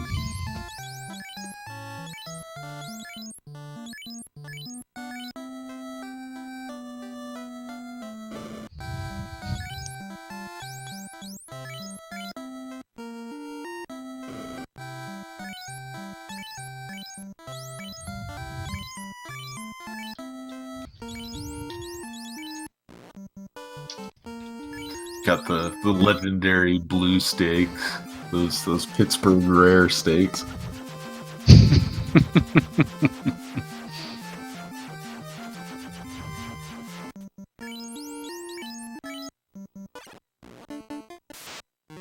All right, so Darren gonna check out Sky 2. So opening boxes that Canuck opened. We'll see if he opens different boxes in Sky. Notably Sky 2 and the left side of Sky 1.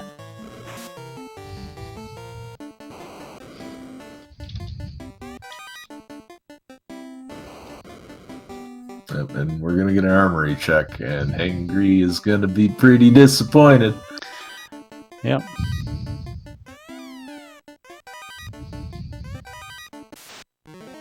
Pro Cape's pretty good.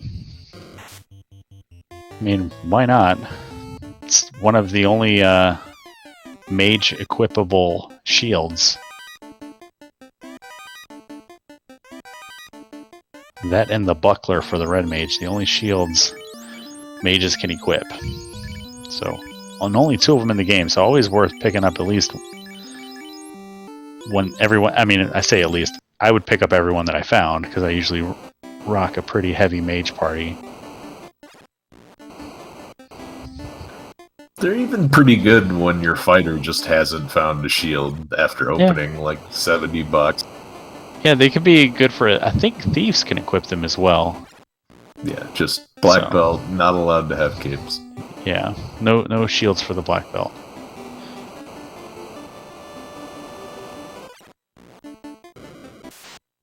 Oh, Hangry,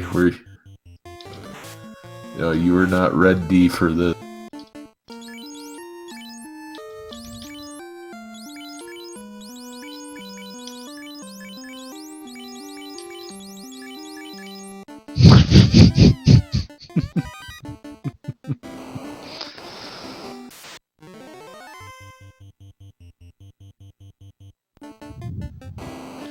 I do find it a little interesting that we're still running from fights. Like we said at the top of the show, like I feel like these parties, if they're going to be successful in Topher, you're going to need a higher average level across the board than you normally would. Just because we're not going to have the safety of the fighter's health pool or the safety of the ninja DPS output or the black belts being the nuclear option. So yeah, no ribbon for Hangry. Yeah, that's the feels bad moment. Today's feels bad moment brought to you by Final Fantasy Randomizer. It is the Hangry Canuck skipping a ribbon on the Agama floor in Volcano. But here comes Carrie. He shouldn't have a problem here. He does have the Vorpal. We're going to go back to the mute strats and fast and temper up that Vorpal. So, who would be the sponsor of the feels bad moment? Johnson & Johnson Band-Aid brand? No more tears, shampoo.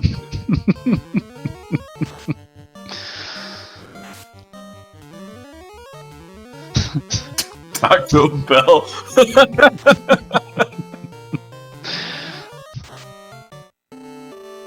Spells app saying FinalFantasyRandomizer.com.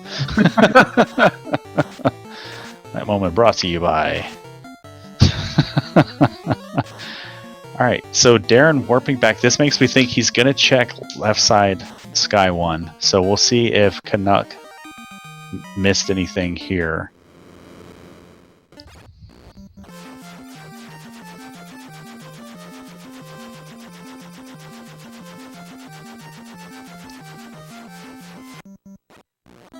And of course he gets an encounter right before.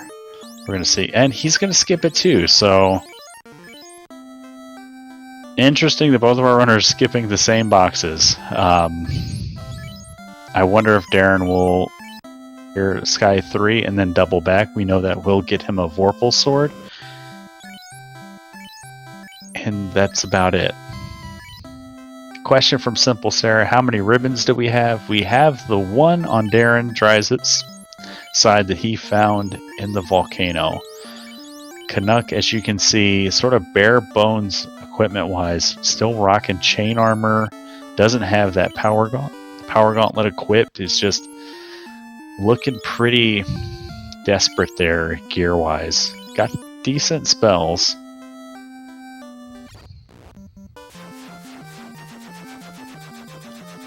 But he's gonna make a go of it. And Darren's just checking the greed boxes, so he's gonna miss the Vorpal. Uh-oh. Okay, cool. Yeah, it's just doing it a little bit backwards. So, Canuck gonna try it. Don't hate it. I mean, if this is a paper Topher and nothing has high evade, we don't have life 2. So life 2 must have rolled into level 8. So... You know, the other option is just doing a grind on the gas dragon floor. True. Yeah, we do have exit and warp, so we can get out of here if things go sideways. But this is one of the best places you can get XP. I still think it might be more efficient to just do the grind in Earth. Just because you don't have to walk around and look for fights. It's just literally take a step, fight, take a step, fight. And now we got to deal with unrunnable 8 bad men that are just going to chew up our resources. Those are some bad men. But hey, plenty of quake charges for Lich. Yeah. That's one strategy for a fiend. We're good. Alright, so Darren also skipping Sky 2. But he's about to hit the Bridge of Destiny, so get those bless RNGs in chat. We'll see if Darren is feeling froggy as those bad men bust out bust. Bust a bust. Yeah, just hitting level 25, so...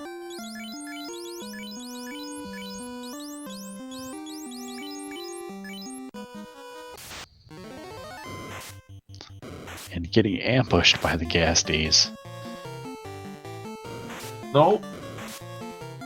Question from chat. Ganon's Gone Wild. Is MDEF randomized? No. Magic Defense is static.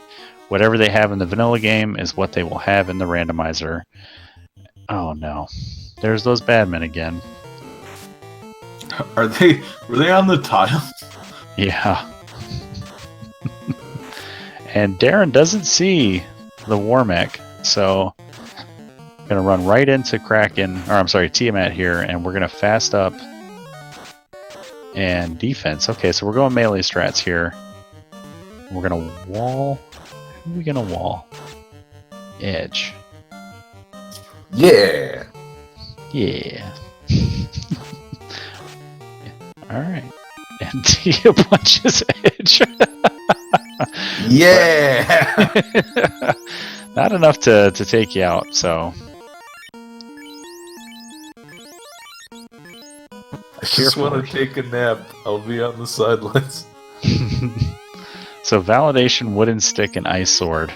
Vorpal doing what it does. Time to switch to Brax. Bane Sword and Brax. Still swing with the Vorpal though. First turn Brack. Give me that RNG. I need it. Can't burn all that RNG there. You need it for Temple of Fiends.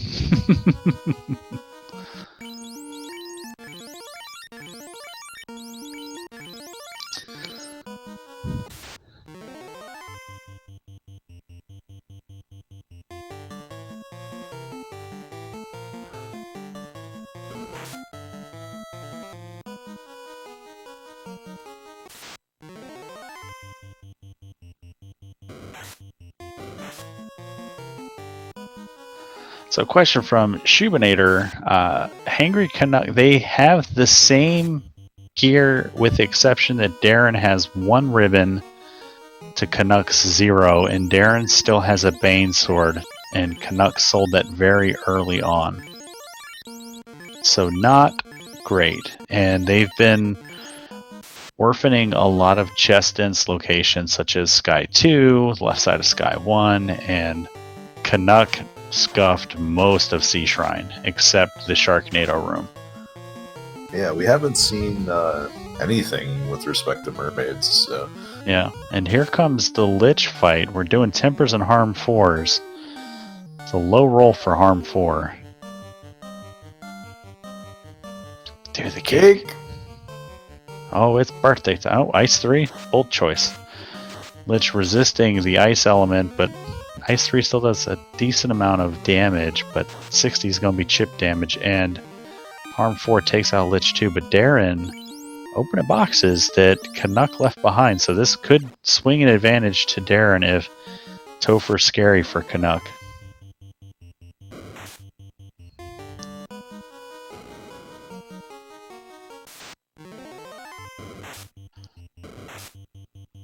Look at all of these experience-rich fights.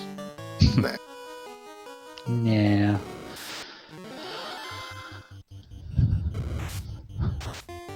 Oh no!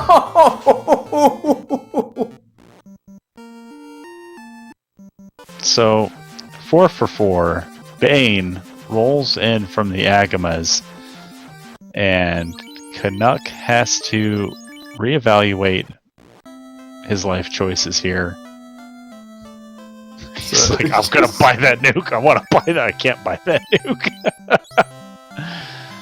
Just gonna run around in circles for a little bit, get some of the frustration out. But yeah, I think you should intentionally walk those Agamas next. All right, Darren skipping boxes here too. So, where are you going, Canuck?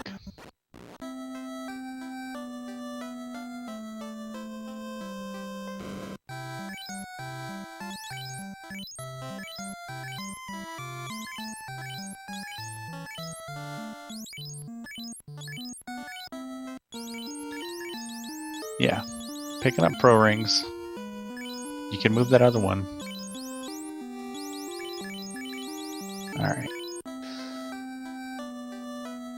Just pick up the inventory and shake it a little bit. It'll all fall into place. The Etch-a-Sketch equipment method.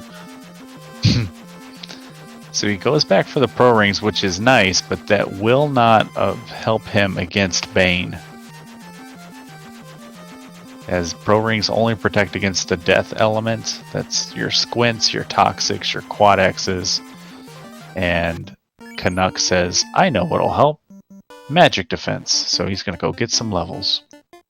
Lunchtime. Yep. Gonna go just electrocute a bunch of stuff in the aquarium. Alright, tuna melts.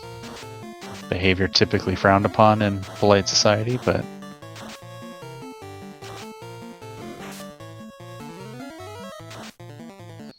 Simultaneous lit 3 grinding.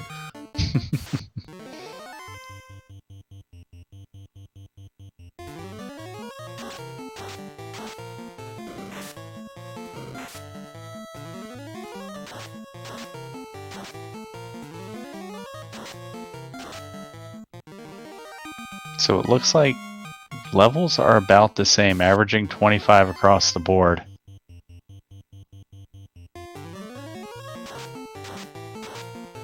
Now I wonder if Darren thinks to go back to grind before going into Topher.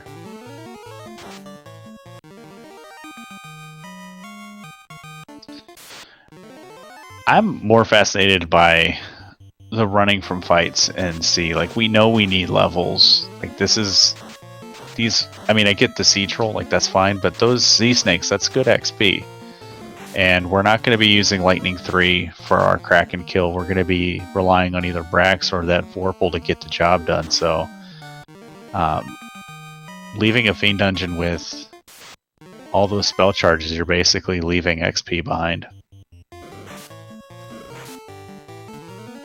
I can see running away from the sea snakes as well because they're a really slow fight a lot of the times. They like to roll real high in the HP department, but yeah, the lobster, the seafood party packs, the ghosts, all good. Yeah.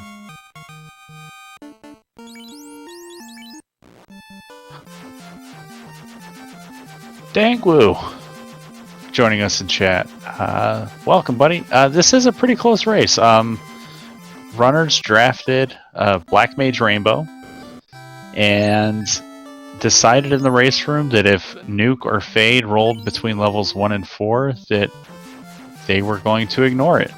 And as it was, Nuke rolled to level 1, Fade rolled to level 2, and we skipped it.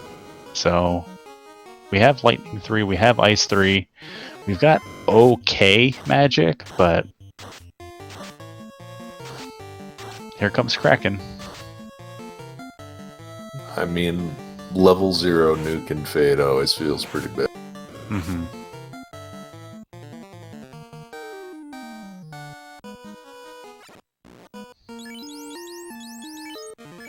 Oof.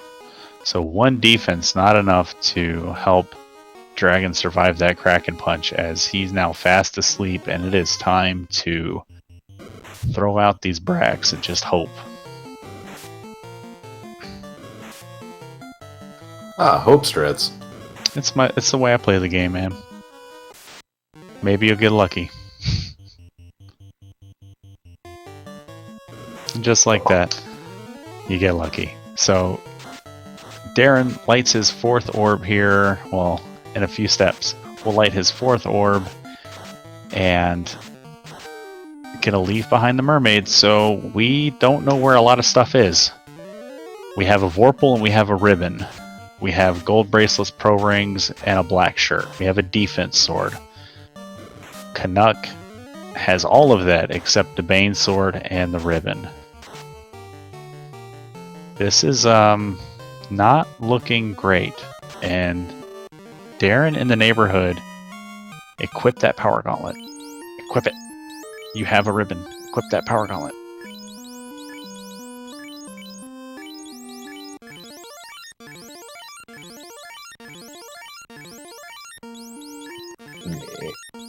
Red Mage can also equip the power gauntlet. So, Darren, when you watch this back,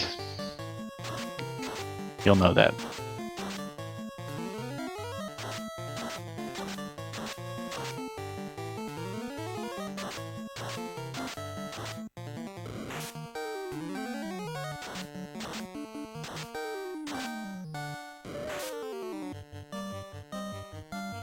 Alright, so Darren looks like he's going to make his preparations and he's going to dive.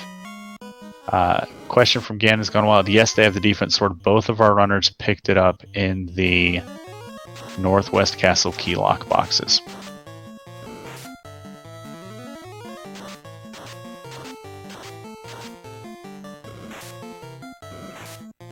I don't know.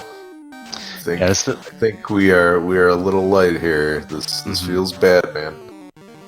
Oh, Darren gonna check Keylock Topher. So this is new. No, Canuck might have done this because I feel like I've seen that zombie ghoul tile before. Yep, there's our sun sword. Yep. So Canuck definitely did this.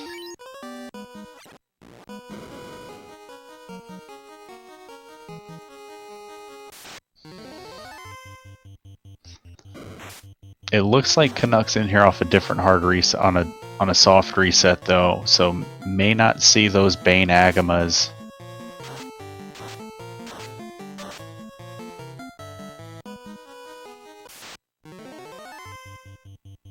Oh, just gonna see everything else. It's important. Alright, so a heal pot and a cloth. So what level would you go to? Would you do a 4-person grind until you ran out of spell charges and then whittle the party down to just the red mage and solo grind, or how would you attack this? Yeah, I would definitely be solo grinding the red mage. The biggest problem is just the HP totals. Like, even if you manage to get a full set of evasion up on the bosses, you could just get smoked so easily by spell charges. And, you know, there's only so much that Cure 4 and Wall can do, you know? Yeah. Yeah, we never found Invis 2, we never found Life 2, we found single target Invis, but I believe that was level 5, White Mage only.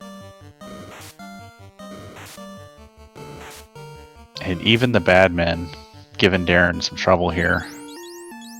So with when the trash is giving you problems in Topher, it might be time to reevaluate what we're doing here. And it's not carrying chain and cloth armor around. That's not what's hurting you here, bud. Yeah, is Hank still rolling with the chain armor on the red mage? I think he picked up gold bracelets. I think.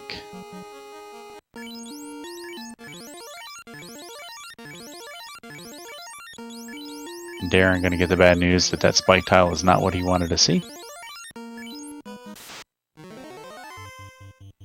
Question from CG Rifter: how much magic events does Wall give? It gives 0 magic defense, but it gives you all of the resistances that the ribbon offers for a single fight. So Canuck, with the information, knows that Lich 2 has very little HP, just fires a couple lightning 3s and gets through. Let's see if he can get to carry without seeing these Bane Agamas. No, well, there's unrunnable fires. An improvement. Maybe. Yeah, I mean, this is fine. They are on fire. The room is on fire, so fitting. This is fine.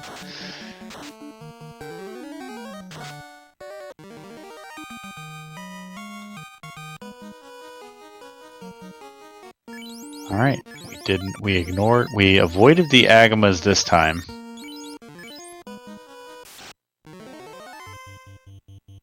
And here comes Power Bonk, going with the mute. I believe that's like a 13% chance to hit. Ineffective. Fast comes out, so we're fasting, defensing. Fire 2. Pretty scary with no resistance here. That can high roll pretty bad. Keeping going with the mutes. Gonna go back to the tempers and lightning 3s and say goodnight, White Mage. Yeah, not sure how I feel about both life casters being in the front. Yeah, it's a strategy. Here come the ice 3s. Again, carry without a weakness to this, so it's just gonna be resisted by her MDef. She has pretty good MDef. And yep, this is a reset. This is a reset. Delaying the inevitable, maybe just trying to get HP information. Yeah, no.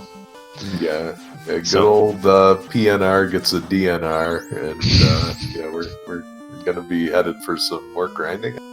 Yeah, Canuck looking at his resources, wondering where it all went wrong. And at the draft. Yeah, I think the draft would have been fine. It's just the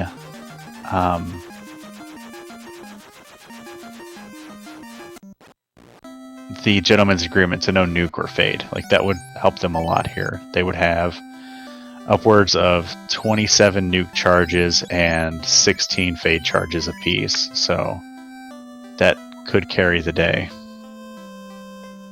And unfortunately, that single target invis is only White Wizard learnable. Checking the level 8. Of course, level 8, life 2, invis 2. Yep. We got a couple hits of it, so why not? Carry the day, huh?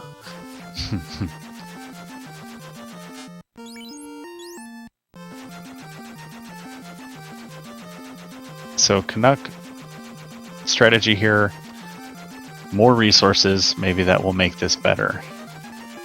Life 2 on a white wizard isn't going to help you against carry 2, who one-shots your white wizard.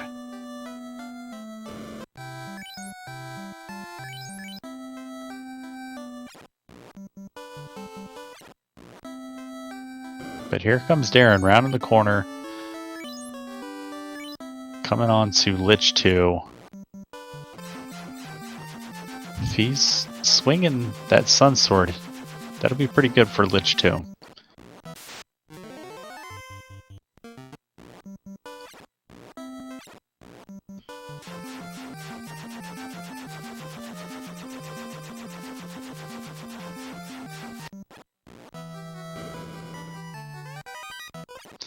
Oh, Darren with the misstep there. Had a couple off-tile like steps, so I don't know if he's done it enough to pull that Agama, like inadvertently and counter manipulate that Agama fight off the fire floor, but might have just moved it closer than to where Canuck saw it.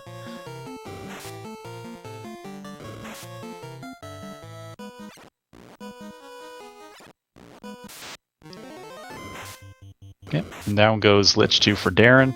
We know Lich 2 wasn't too scary. Carry 2, the first gatekeeper. So we'll see if Darren sees this 4-pack of Agamas. Yep. Oh, Baking and damage right poison. we're going all in on the noxious gas here. Yeah. So we got life. This is the benefit of the ribbon.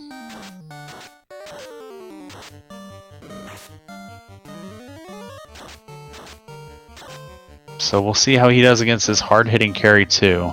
We know that she opens up with fire 3, or no, fire 2, and there's 4 more Agamas, so Edge trying to slap these Agamas out of the way, but poison damage and retaliation, but we do get away. More Agamas. Oh god, they don't deserve this. No, these are both wonderful members of our community. I can actually say that this isn't my fault. So Decahedron, our tracker, rolled this seed for our runners. And for the most part, this could have been a kind seed. I mean, we did see a lot of good night gear. We had found the dragon armor, found Excal, Vorpal. So with a standard party comp, this could be okay. Even if we had brought a thief, we found both katanas, flame armor. I think we even had an ice shield at one point.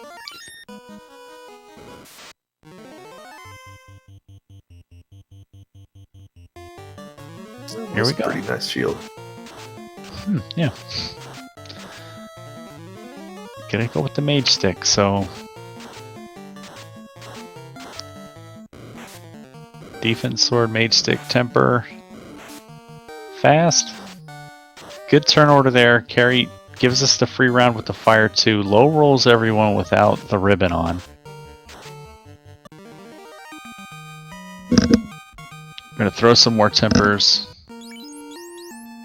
And I think that was a light axe usage, so before Edge could use that light axe, Carry knocks him down. What are you doing? Stop that. Went from trying to use a light axe to seeing the light at the end of the tunnel. And there's a lightning too, so power gauntlets now for the red wizard, tempering up, so not getting the damage output. Still hasn't gone back to the defensive strats there, so if Carry punches that red wizard, it could be a problem. Blizzard rolls through. That's a problem. Question from chat, what does the Light Axe even do? It casts the Harm 2 spell in combat, so it can be effective against undead packs. Oh no.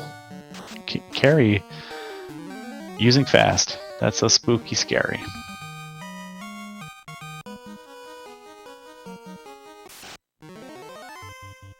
Still going with that chip damage.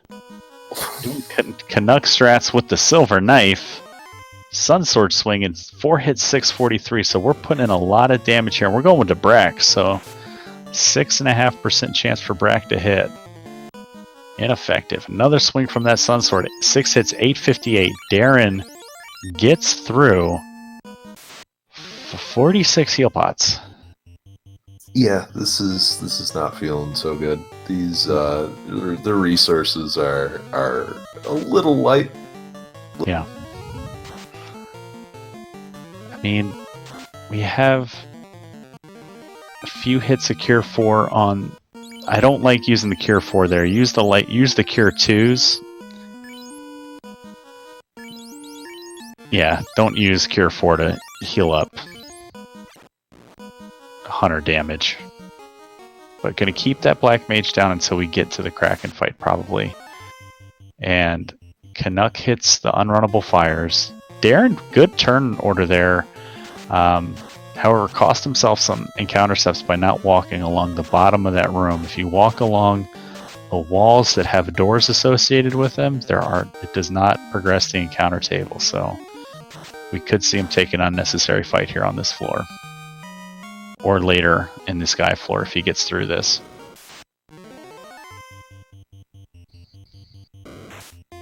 Alright, yep. Time to tuck that red wizard behind the black wizard, and it's go time for Kraken 2. So we're going to fast.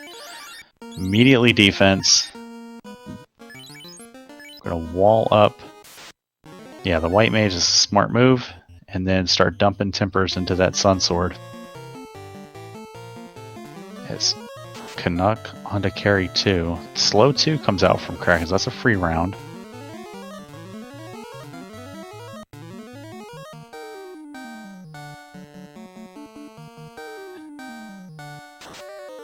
And gold. All right. Lit 2 from Kraken. That's what you want to see. Mm-hmm. Some heads up to use the ice 3. Does the most damage out of the elemental spells. And you got to start being careful with your temper charges there. The black wizard on the top only has 3 left, and we got 2 scary fiends left to go if we get through this. And white wizard already down for Canuck. That was a bop for 800 damage on that black mage. Mm-hmm.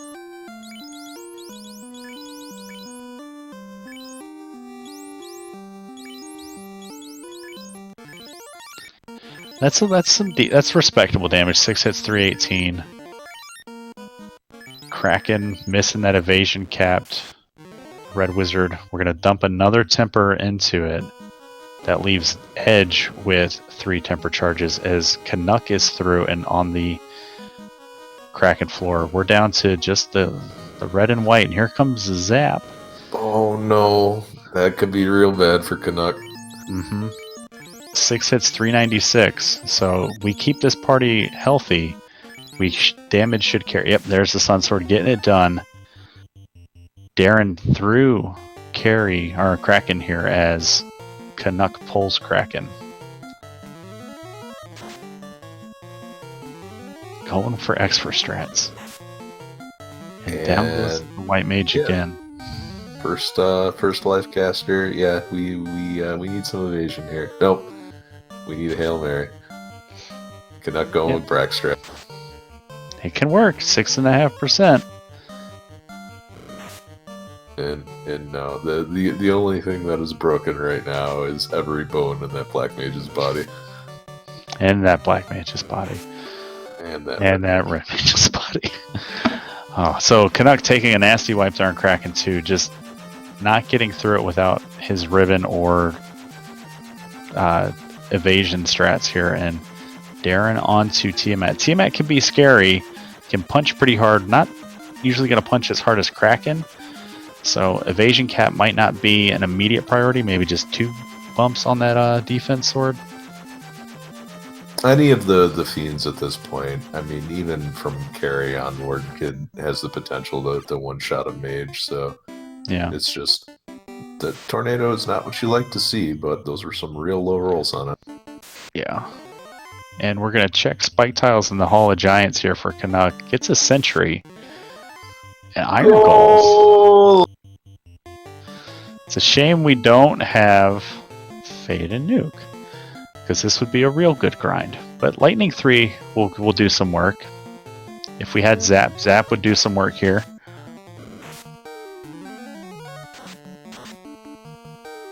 Yeah, Lightning 3 will do some work here. It'll be a slow go, but Lock 2 is still coming out from Darren's party. Question from C-Note. Lock 2 does stack. Every cast of Lock 2 lowers an enemy's evasion by 20. And Thunder shows up. Is Thunder in chat? He usually shows up when that spell comes out. Isn't he racing right now? No, he raced the other day. Oh. Wait, that was Rumblefish. Never mind. They're racing tomorrow. Rumblefish racing Lucky Starscream on Saturday. And there's a nuclear. Ooh. That's Going to the Bane, yeah. Hail Mary time. Yeah, I think this is your only out. The mage staff is not that out. Yeah. I don't know. At this point, I think, do you just cure for yourself and just run this? Yeah, I would definitely cure 4. I don't want to do this again. Definitely cure 4. Take the time. So Darren, our deepest dive in, and he's gonna be fine with what he's got. So thinks he can make another go out of it. Has the information all the way to Tia. Knows he might need to switch to that Vorpal now on Tia too.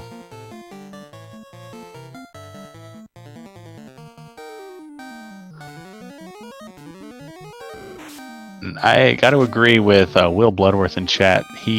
Darren can do this if he manages his resources a little better. That ribbon on the Red Wizard going to help out, but he hard reset. So he's going to hit that same encounter tile, or encounter table coming through, which means 3 Agama fights in a row with Bane, which won't wipe him out, but will wipe out his resources.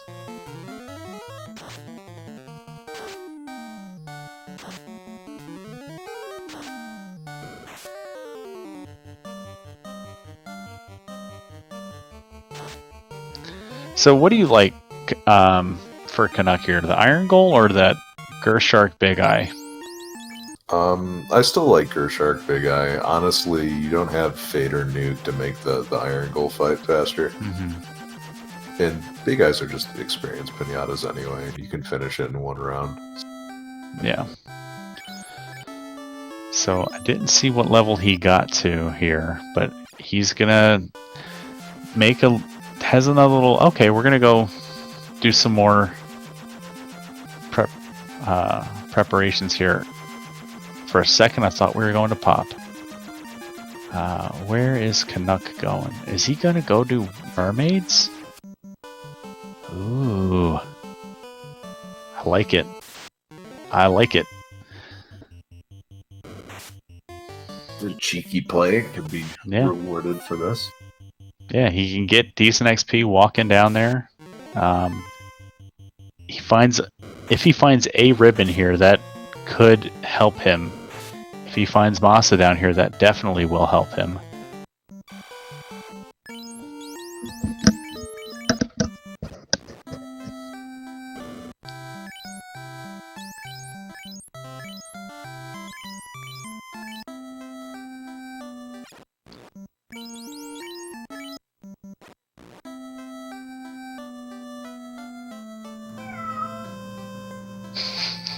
Kitty.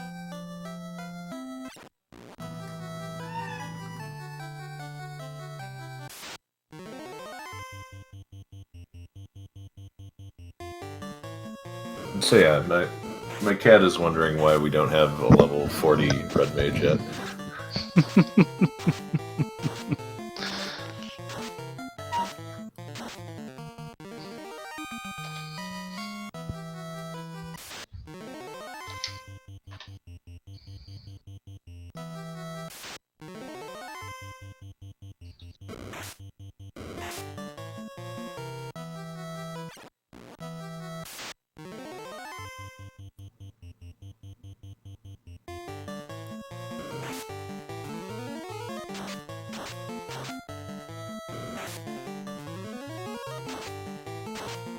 And so we've got another dive on Darren's side.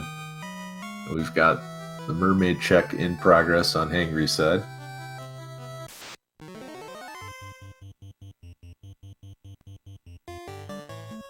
There's those ghosts, which are pretty good experience, but not a good experience to get punched by them, that's for sure.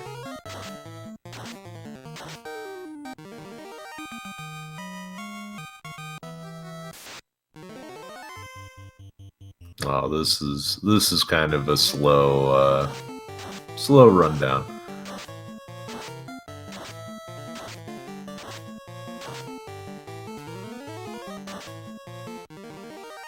I mean, a ghost grind would get you down to a single party member pretty quick.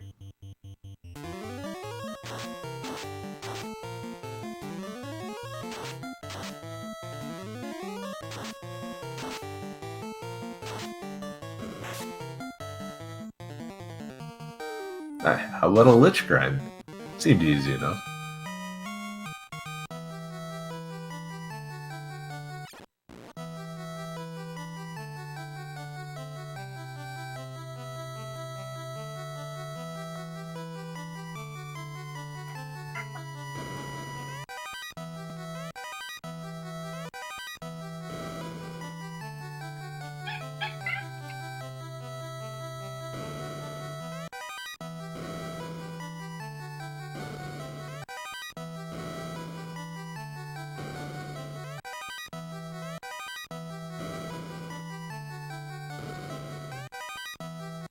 Oh hey, first ribbon for Hangry. The real game changer.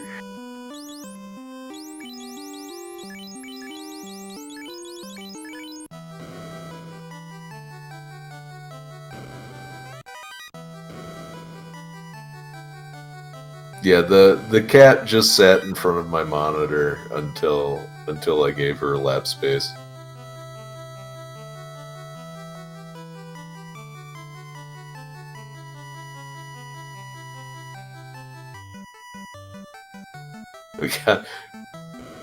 We got Grey Worms with Rub. There's more Red D's on Darren's side, and now back into the carry fight.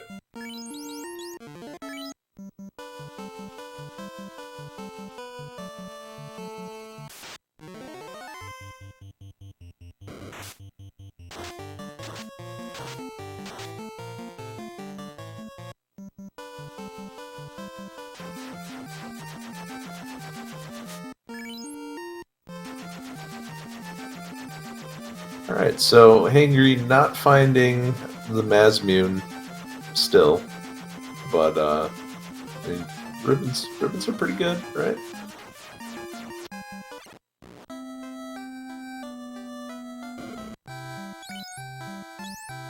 Alright, Carrie leads out with an Oreo Blizzard.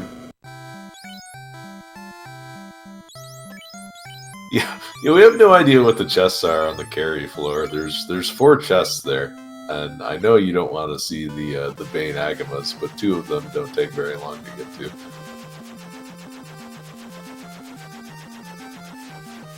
Darren's still going with Sunsword strats on these bosses here. That's not a fan of that Vorpal. And Hangry with Ribbon in tow decides, you know what? That's the major difference that I needed. Let's go. So there was 1 ribbon for him in Mermaids? In Mermaids, yeah. Didn't okay. I don't think he checked anything on the keylock chest floor either. Oh hey, carry a squirrel. Ooh. Good thing we got 2 Cure Forecasters.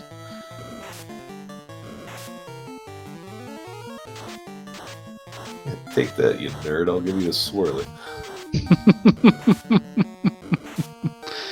Look at these mages reading books. Oh, God. Oh, boy. Oh, wait. We're back to this again. Rip. Alright, now Hangry's in the lead. And back and forth we go. So what's Darren going to do? Darren, that's his 3rd wipe now, so maybe time to make some serious adjustments here. and just fly back.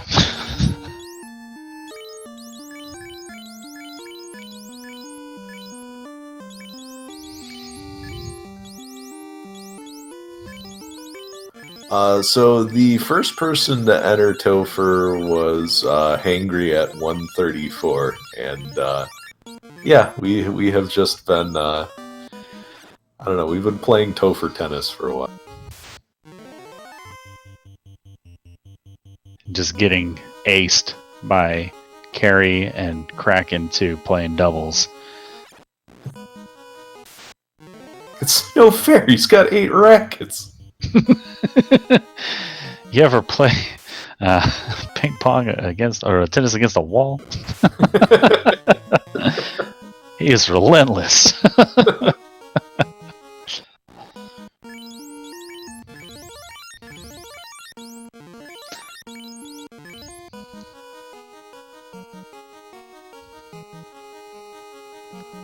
Miss Mitch Hedberg.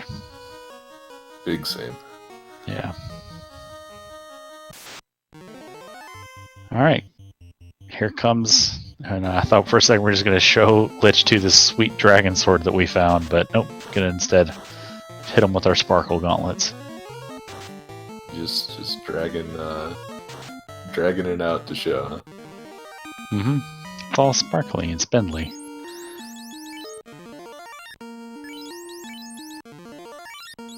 Just use it against Tiamat too.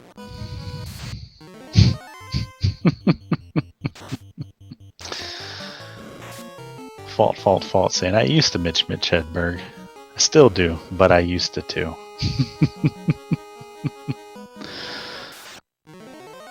I think you'd appreciate that one. Yeah.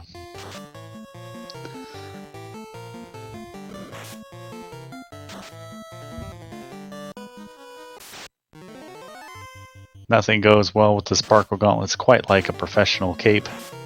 It's part of our spring collection here with the Final Fantasy Randomizer Spring Tournament Fashion Committee. I don't know. That thing looks garish as heck. Like somebody just went nuts with a bedazzler. Just wrote Light Warriors in bright red sparkly lettering on the back. Yeah. It's like I took an Ambien and woke up 5 hours later and my pro cape is covered in rhinestones. I took an Ambien and woke up to a pallet of cream of celery soup on my porch. So here comes some Sorias. Maybe getting C confusion, but I think these Sorias had like squint, but that should be okay. We've got pro ranks for everybody. Disco Stew does not advertise. Oh, that is a hell of a lot of damage going on that white mage. But we switched to Vorpal on. Well, Canuck's been rocking the Vorpal. I got flip flopped on the screen. I thought this was Darren on Carrie, and yikes! It's defense sword optional. Yeah.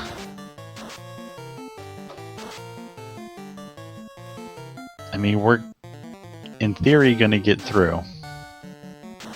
Question from Games Gone Wild: does the red mage have life? Yes, it has life and cure 4, and not much else. So Canuck clutches out another fight here on Carry 2. It's cool that red mage has chain armor too. Yeah, so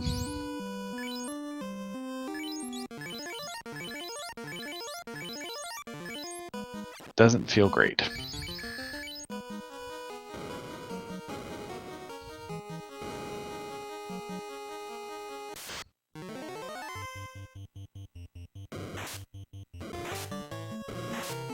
I thought he did 2 Simple Stare, but I guess that was on Darren's side that we saw the swap from the chainmail to the gold bracelet. No, I think Hangry did as well. It's just okay. It's still in his inventory. Yeah. It's important. It's a memento. Why could, as he shakes it angrily, why couldn't she be +5? Blurst weapons, maybe next spring tournament. The one feature that got added to the beta site without enough time to get folded into the push to live. And it's the one feature that a lot of our runners like playing with.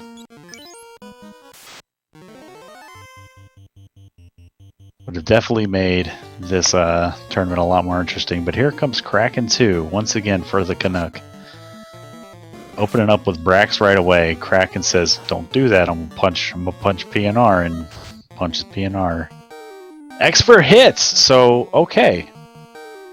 I don't think that really does much for our MDef, but hey, mute doesn't work. Brack broken into pieces. X for into Brack.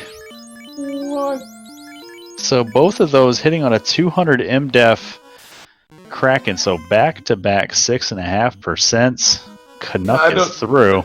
Yeah, I don't think that extra actually did anything, but it was cool. Yeah, it was pretty neat. Swag kill 360 no scope for Canuck on the Kraken. Oh, it's going in the old YouTube highlight video. Is he trying again? Hey, if it ain't broke, don't fix it. Ain't crack, don't fix it. Yeah, the absolute madman. So this will help on Tia. This will make it from if the X for hits, it'll be from a 3 and 256 to 6.5%, right? Or is that just chaos? I don't know. I really haven't done the calculations on this.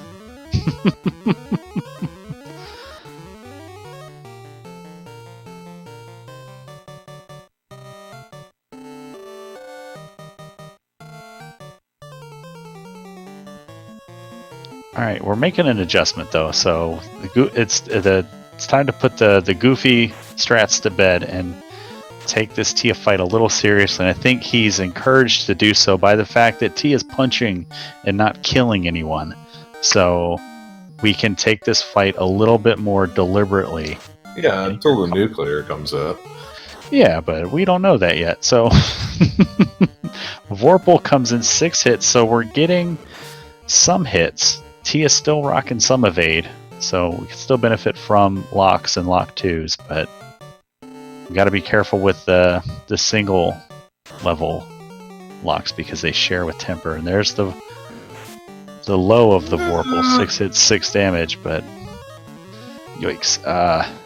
Pretty nice turnover there to get punched and then immediately cure forward. So could have planned it better, and gonna go back to the lock 2s. I think he's got it. Melting away that evasion of Tiamat with every one of these locks. Yeah, Vorpal just gonna do Vorpal things. It needs to start critting though. We'll see if we see if it hit for 8 hits. We know that we've gotten through most of that evade. So there's 6 hits, 240 with 1 critical hit. So we know if that Vorpal hits with multiple crits, it's going to do some damage.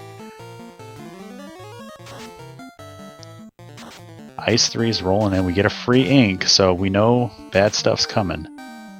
Vorpal swings 6 hits, 389. Tia 2's got some HP.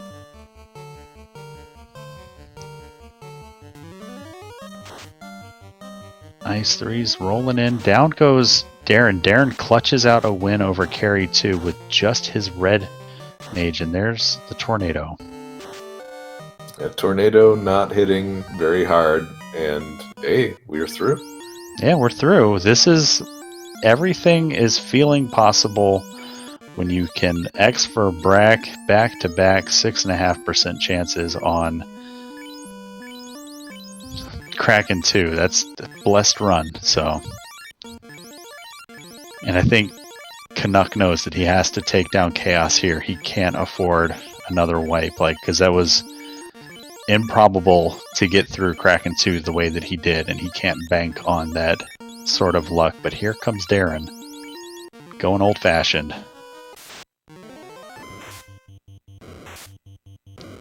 Ten hits, 1,215 damage. Say goodnight, Canuck. All right, and we're through. I think Canuck was the sound that his body made when it hit the back wall.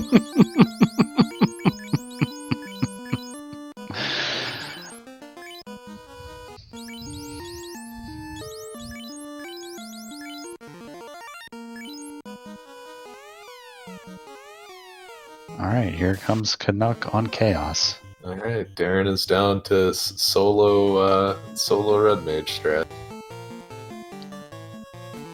Did he switch swords? He's still rocking the sun. Yep.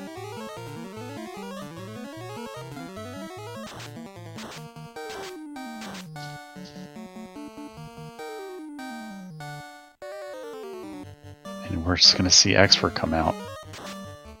Last Expert hit, ineffective. You got it once. It was a good Yeah. run. There's that zap from Kraken.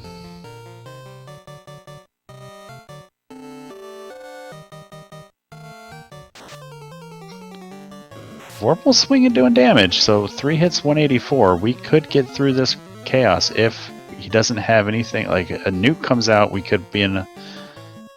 It could be a bit of a problem. I feel like we're at the point where we probably need locks more than tempers. Mm-hmm. 3 hits, 864. There's big damage there. Alright, we got Aero. Take that, crack. And our pro rings. Going with the mute strats, ineffective. And there's unrunnable iron goals for darindrise, just to slow him down a little bit more. Just hold it right there, buddy.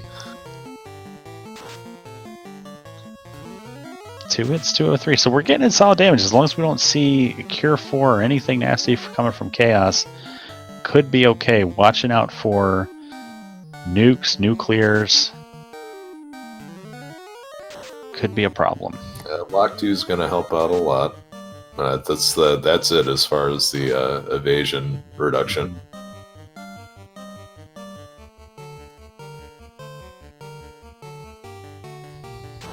Oh yeah, flash that Zeus gauntlet. They're going with Zap. Nope. Punish. Don't you try that on me. What are you, Dangwoo? Get out of here with that. 3 hits, 904.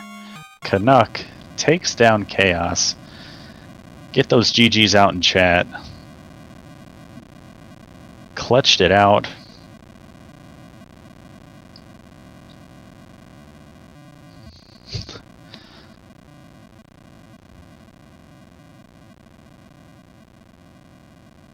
SRL time of 2:25:46. Get out your GGs. We'll see if we can get Canuck in here. Yeah. We're not getting yelled at by speed gaming yet. We don't got to get out of here just yet. Maybe Darren will finish it out here too.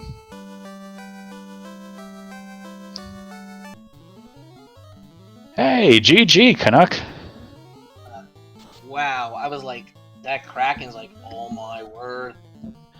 So, what if I told you that Xfer didn't increase your chances of getting that brack to hit, and what you accomplished in 1 round or 2 rounds of combat was 2 back-to-back 6.5% chances to hit? Wow, no, I thought extra might help, so I'm like, well, I gotta try something, because Kraken's just punching me into next week. Yeah, it was an adjustment. GG's, man. That was a race well fought, well run. We saw both of you kind of pause and Canary with the level 1 nuke. We saw both of you sort of pause and Provoca with the level 2 fade. How did it feel going through this seed with an all-mage party and no access to your big elemental sweepers? Yeah, Lightning 3 got me by, but it wasn't fun. As soon as I seen it at level 1, I was like, I called this before we even started the race. Yeah, chat was calling it too when they saw your party comps before we got going. And then Fade hit level 2, and I was like, God. It might not have helped against that Kraken too, but it would have been nice. I was just trying to mute everything at the end.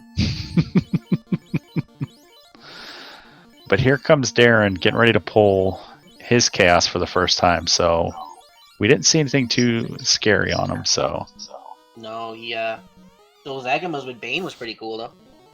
oh yeah. So here we go. Did he switch swords, or we're still rocking Sun Sword for him? Or no, he's swinging the defense sword. I was swinging the. Oh, I had the defense sword. Mm-hmm.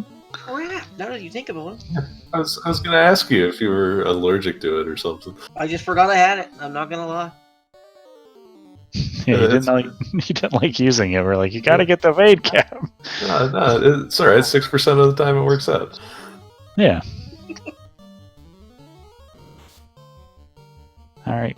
Chaos punches Edge out. One black mage down. So with him, all of those temper charges.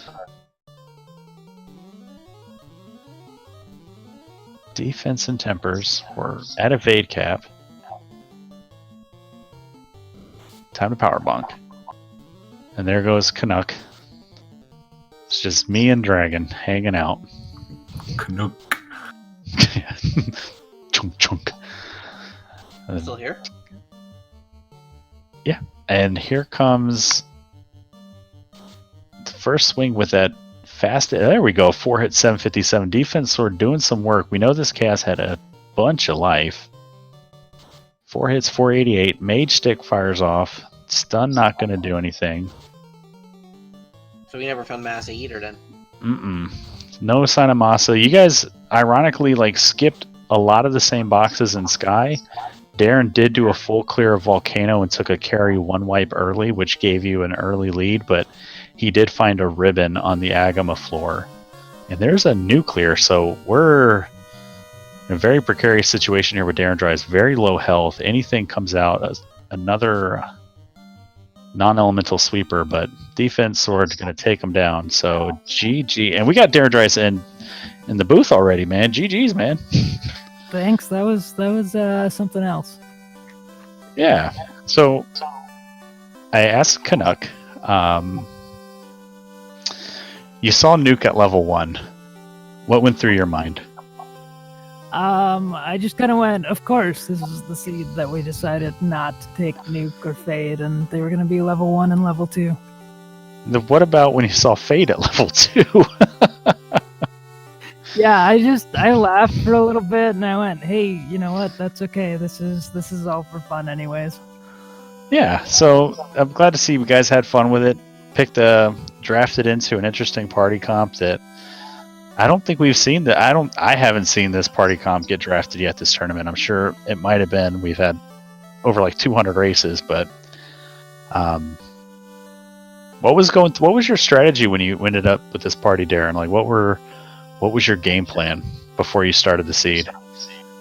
I had no game plan. I just wanted to do something crazy. It's been 6 weeks of Swiss, and this was my 6th different party, so I just wanted to see what this was going to be like, and I was just glad not to have, Fighter, Thief, Black Belt, or something like that.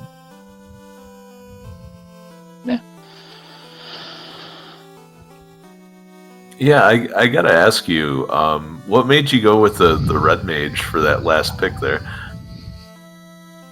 I took some time to think about it, and I was debating about a thief or a black belt, but I said, you know what, let's roll the dice. It's the 6th week of Swiss, and Canuck and I were both saying all week that he was saying that he wanted to do something weird, and I was like, you know what, I wanted to get 3 wins this tournament, and I already did, so let's just go out and have fun. I think they're not taking Nuke or Fade if they hit level 1 to 4. I don't think I've seen that yet this. Yeah, I don't think so. I just, when you said not taking Nuke, I was like, yeah, let's go crazy. But I was like, well, if they hit 5 through 8, at least we can use them a couple times, but you're not going to have, 36 Nukes or Fades going into that Temple of Fiends. Did you grind at all? What level were you when you finished? I was mid-20s when I finished. I did a small grind on Earth 1 with the XP Pinata of the Big Eyes and Gersharks. Yeah, I hit that one too. I left TOFR 4 times. Once to buy spells, once to level again.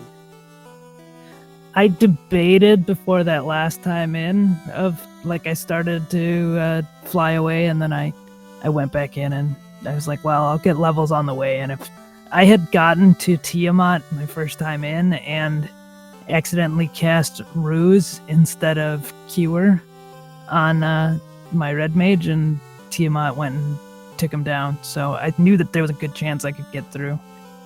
Yeah, Kraken to stop that. He punched 4 times in a row. I think he hit over $1,000 every time he hit. Yeah, he was not very nice. Till I broke him. Did you find a Masa or I found one anything? ribbon. I actually left Topher and went back to the mermaid floor hoping to find a ribbon, and it did. Okay, yeah, there was one top of Agama's chests as well. Yeah, I checked the bottom one, but I didn't bother with the trap tile because by the time I got the airship, I figured, okay, you're ahead of me because I did a late check for the airship. So I kind of rushed once I hit go mode. Yeah, it looks like we were actually pretty close for a good chunk of that. If I had taken out Volcano the first time I took on Carry, I probably would have been ahead of you at that point. Yeah, I did Earth early, and there was nothing in it, so that cost me some time. Yeah, I was going straight incentives. I decided to stop in Volcano and just see what was there, and took an iffy dive into Carry. I think I was 15 or 16 at that point, but yeah, it's all right. It was a good race. I grinded on PEDs outside Crescent Lake for a while. They were right off the hop, like one step off the town, off Power Cycle. You get 3 or 4 PEDs, so grinded there for a bit. Nice.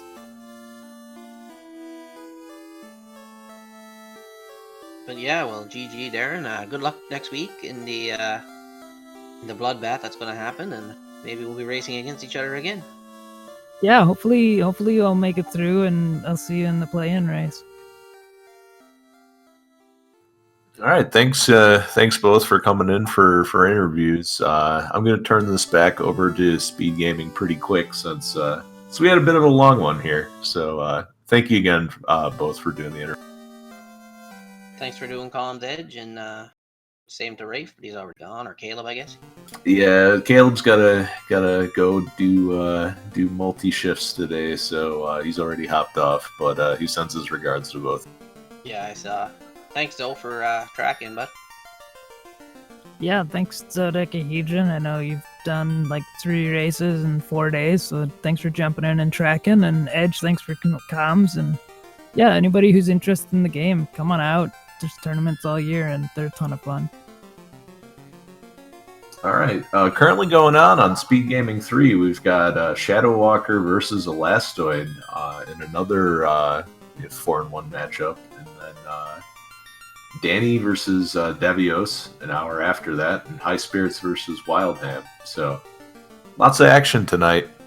Stay tuned. You can see all that on the Speed Gaming family of channels, so throw them a follow, throw our runners a follow, and thanks for hanging out as always. I hope you have a good night.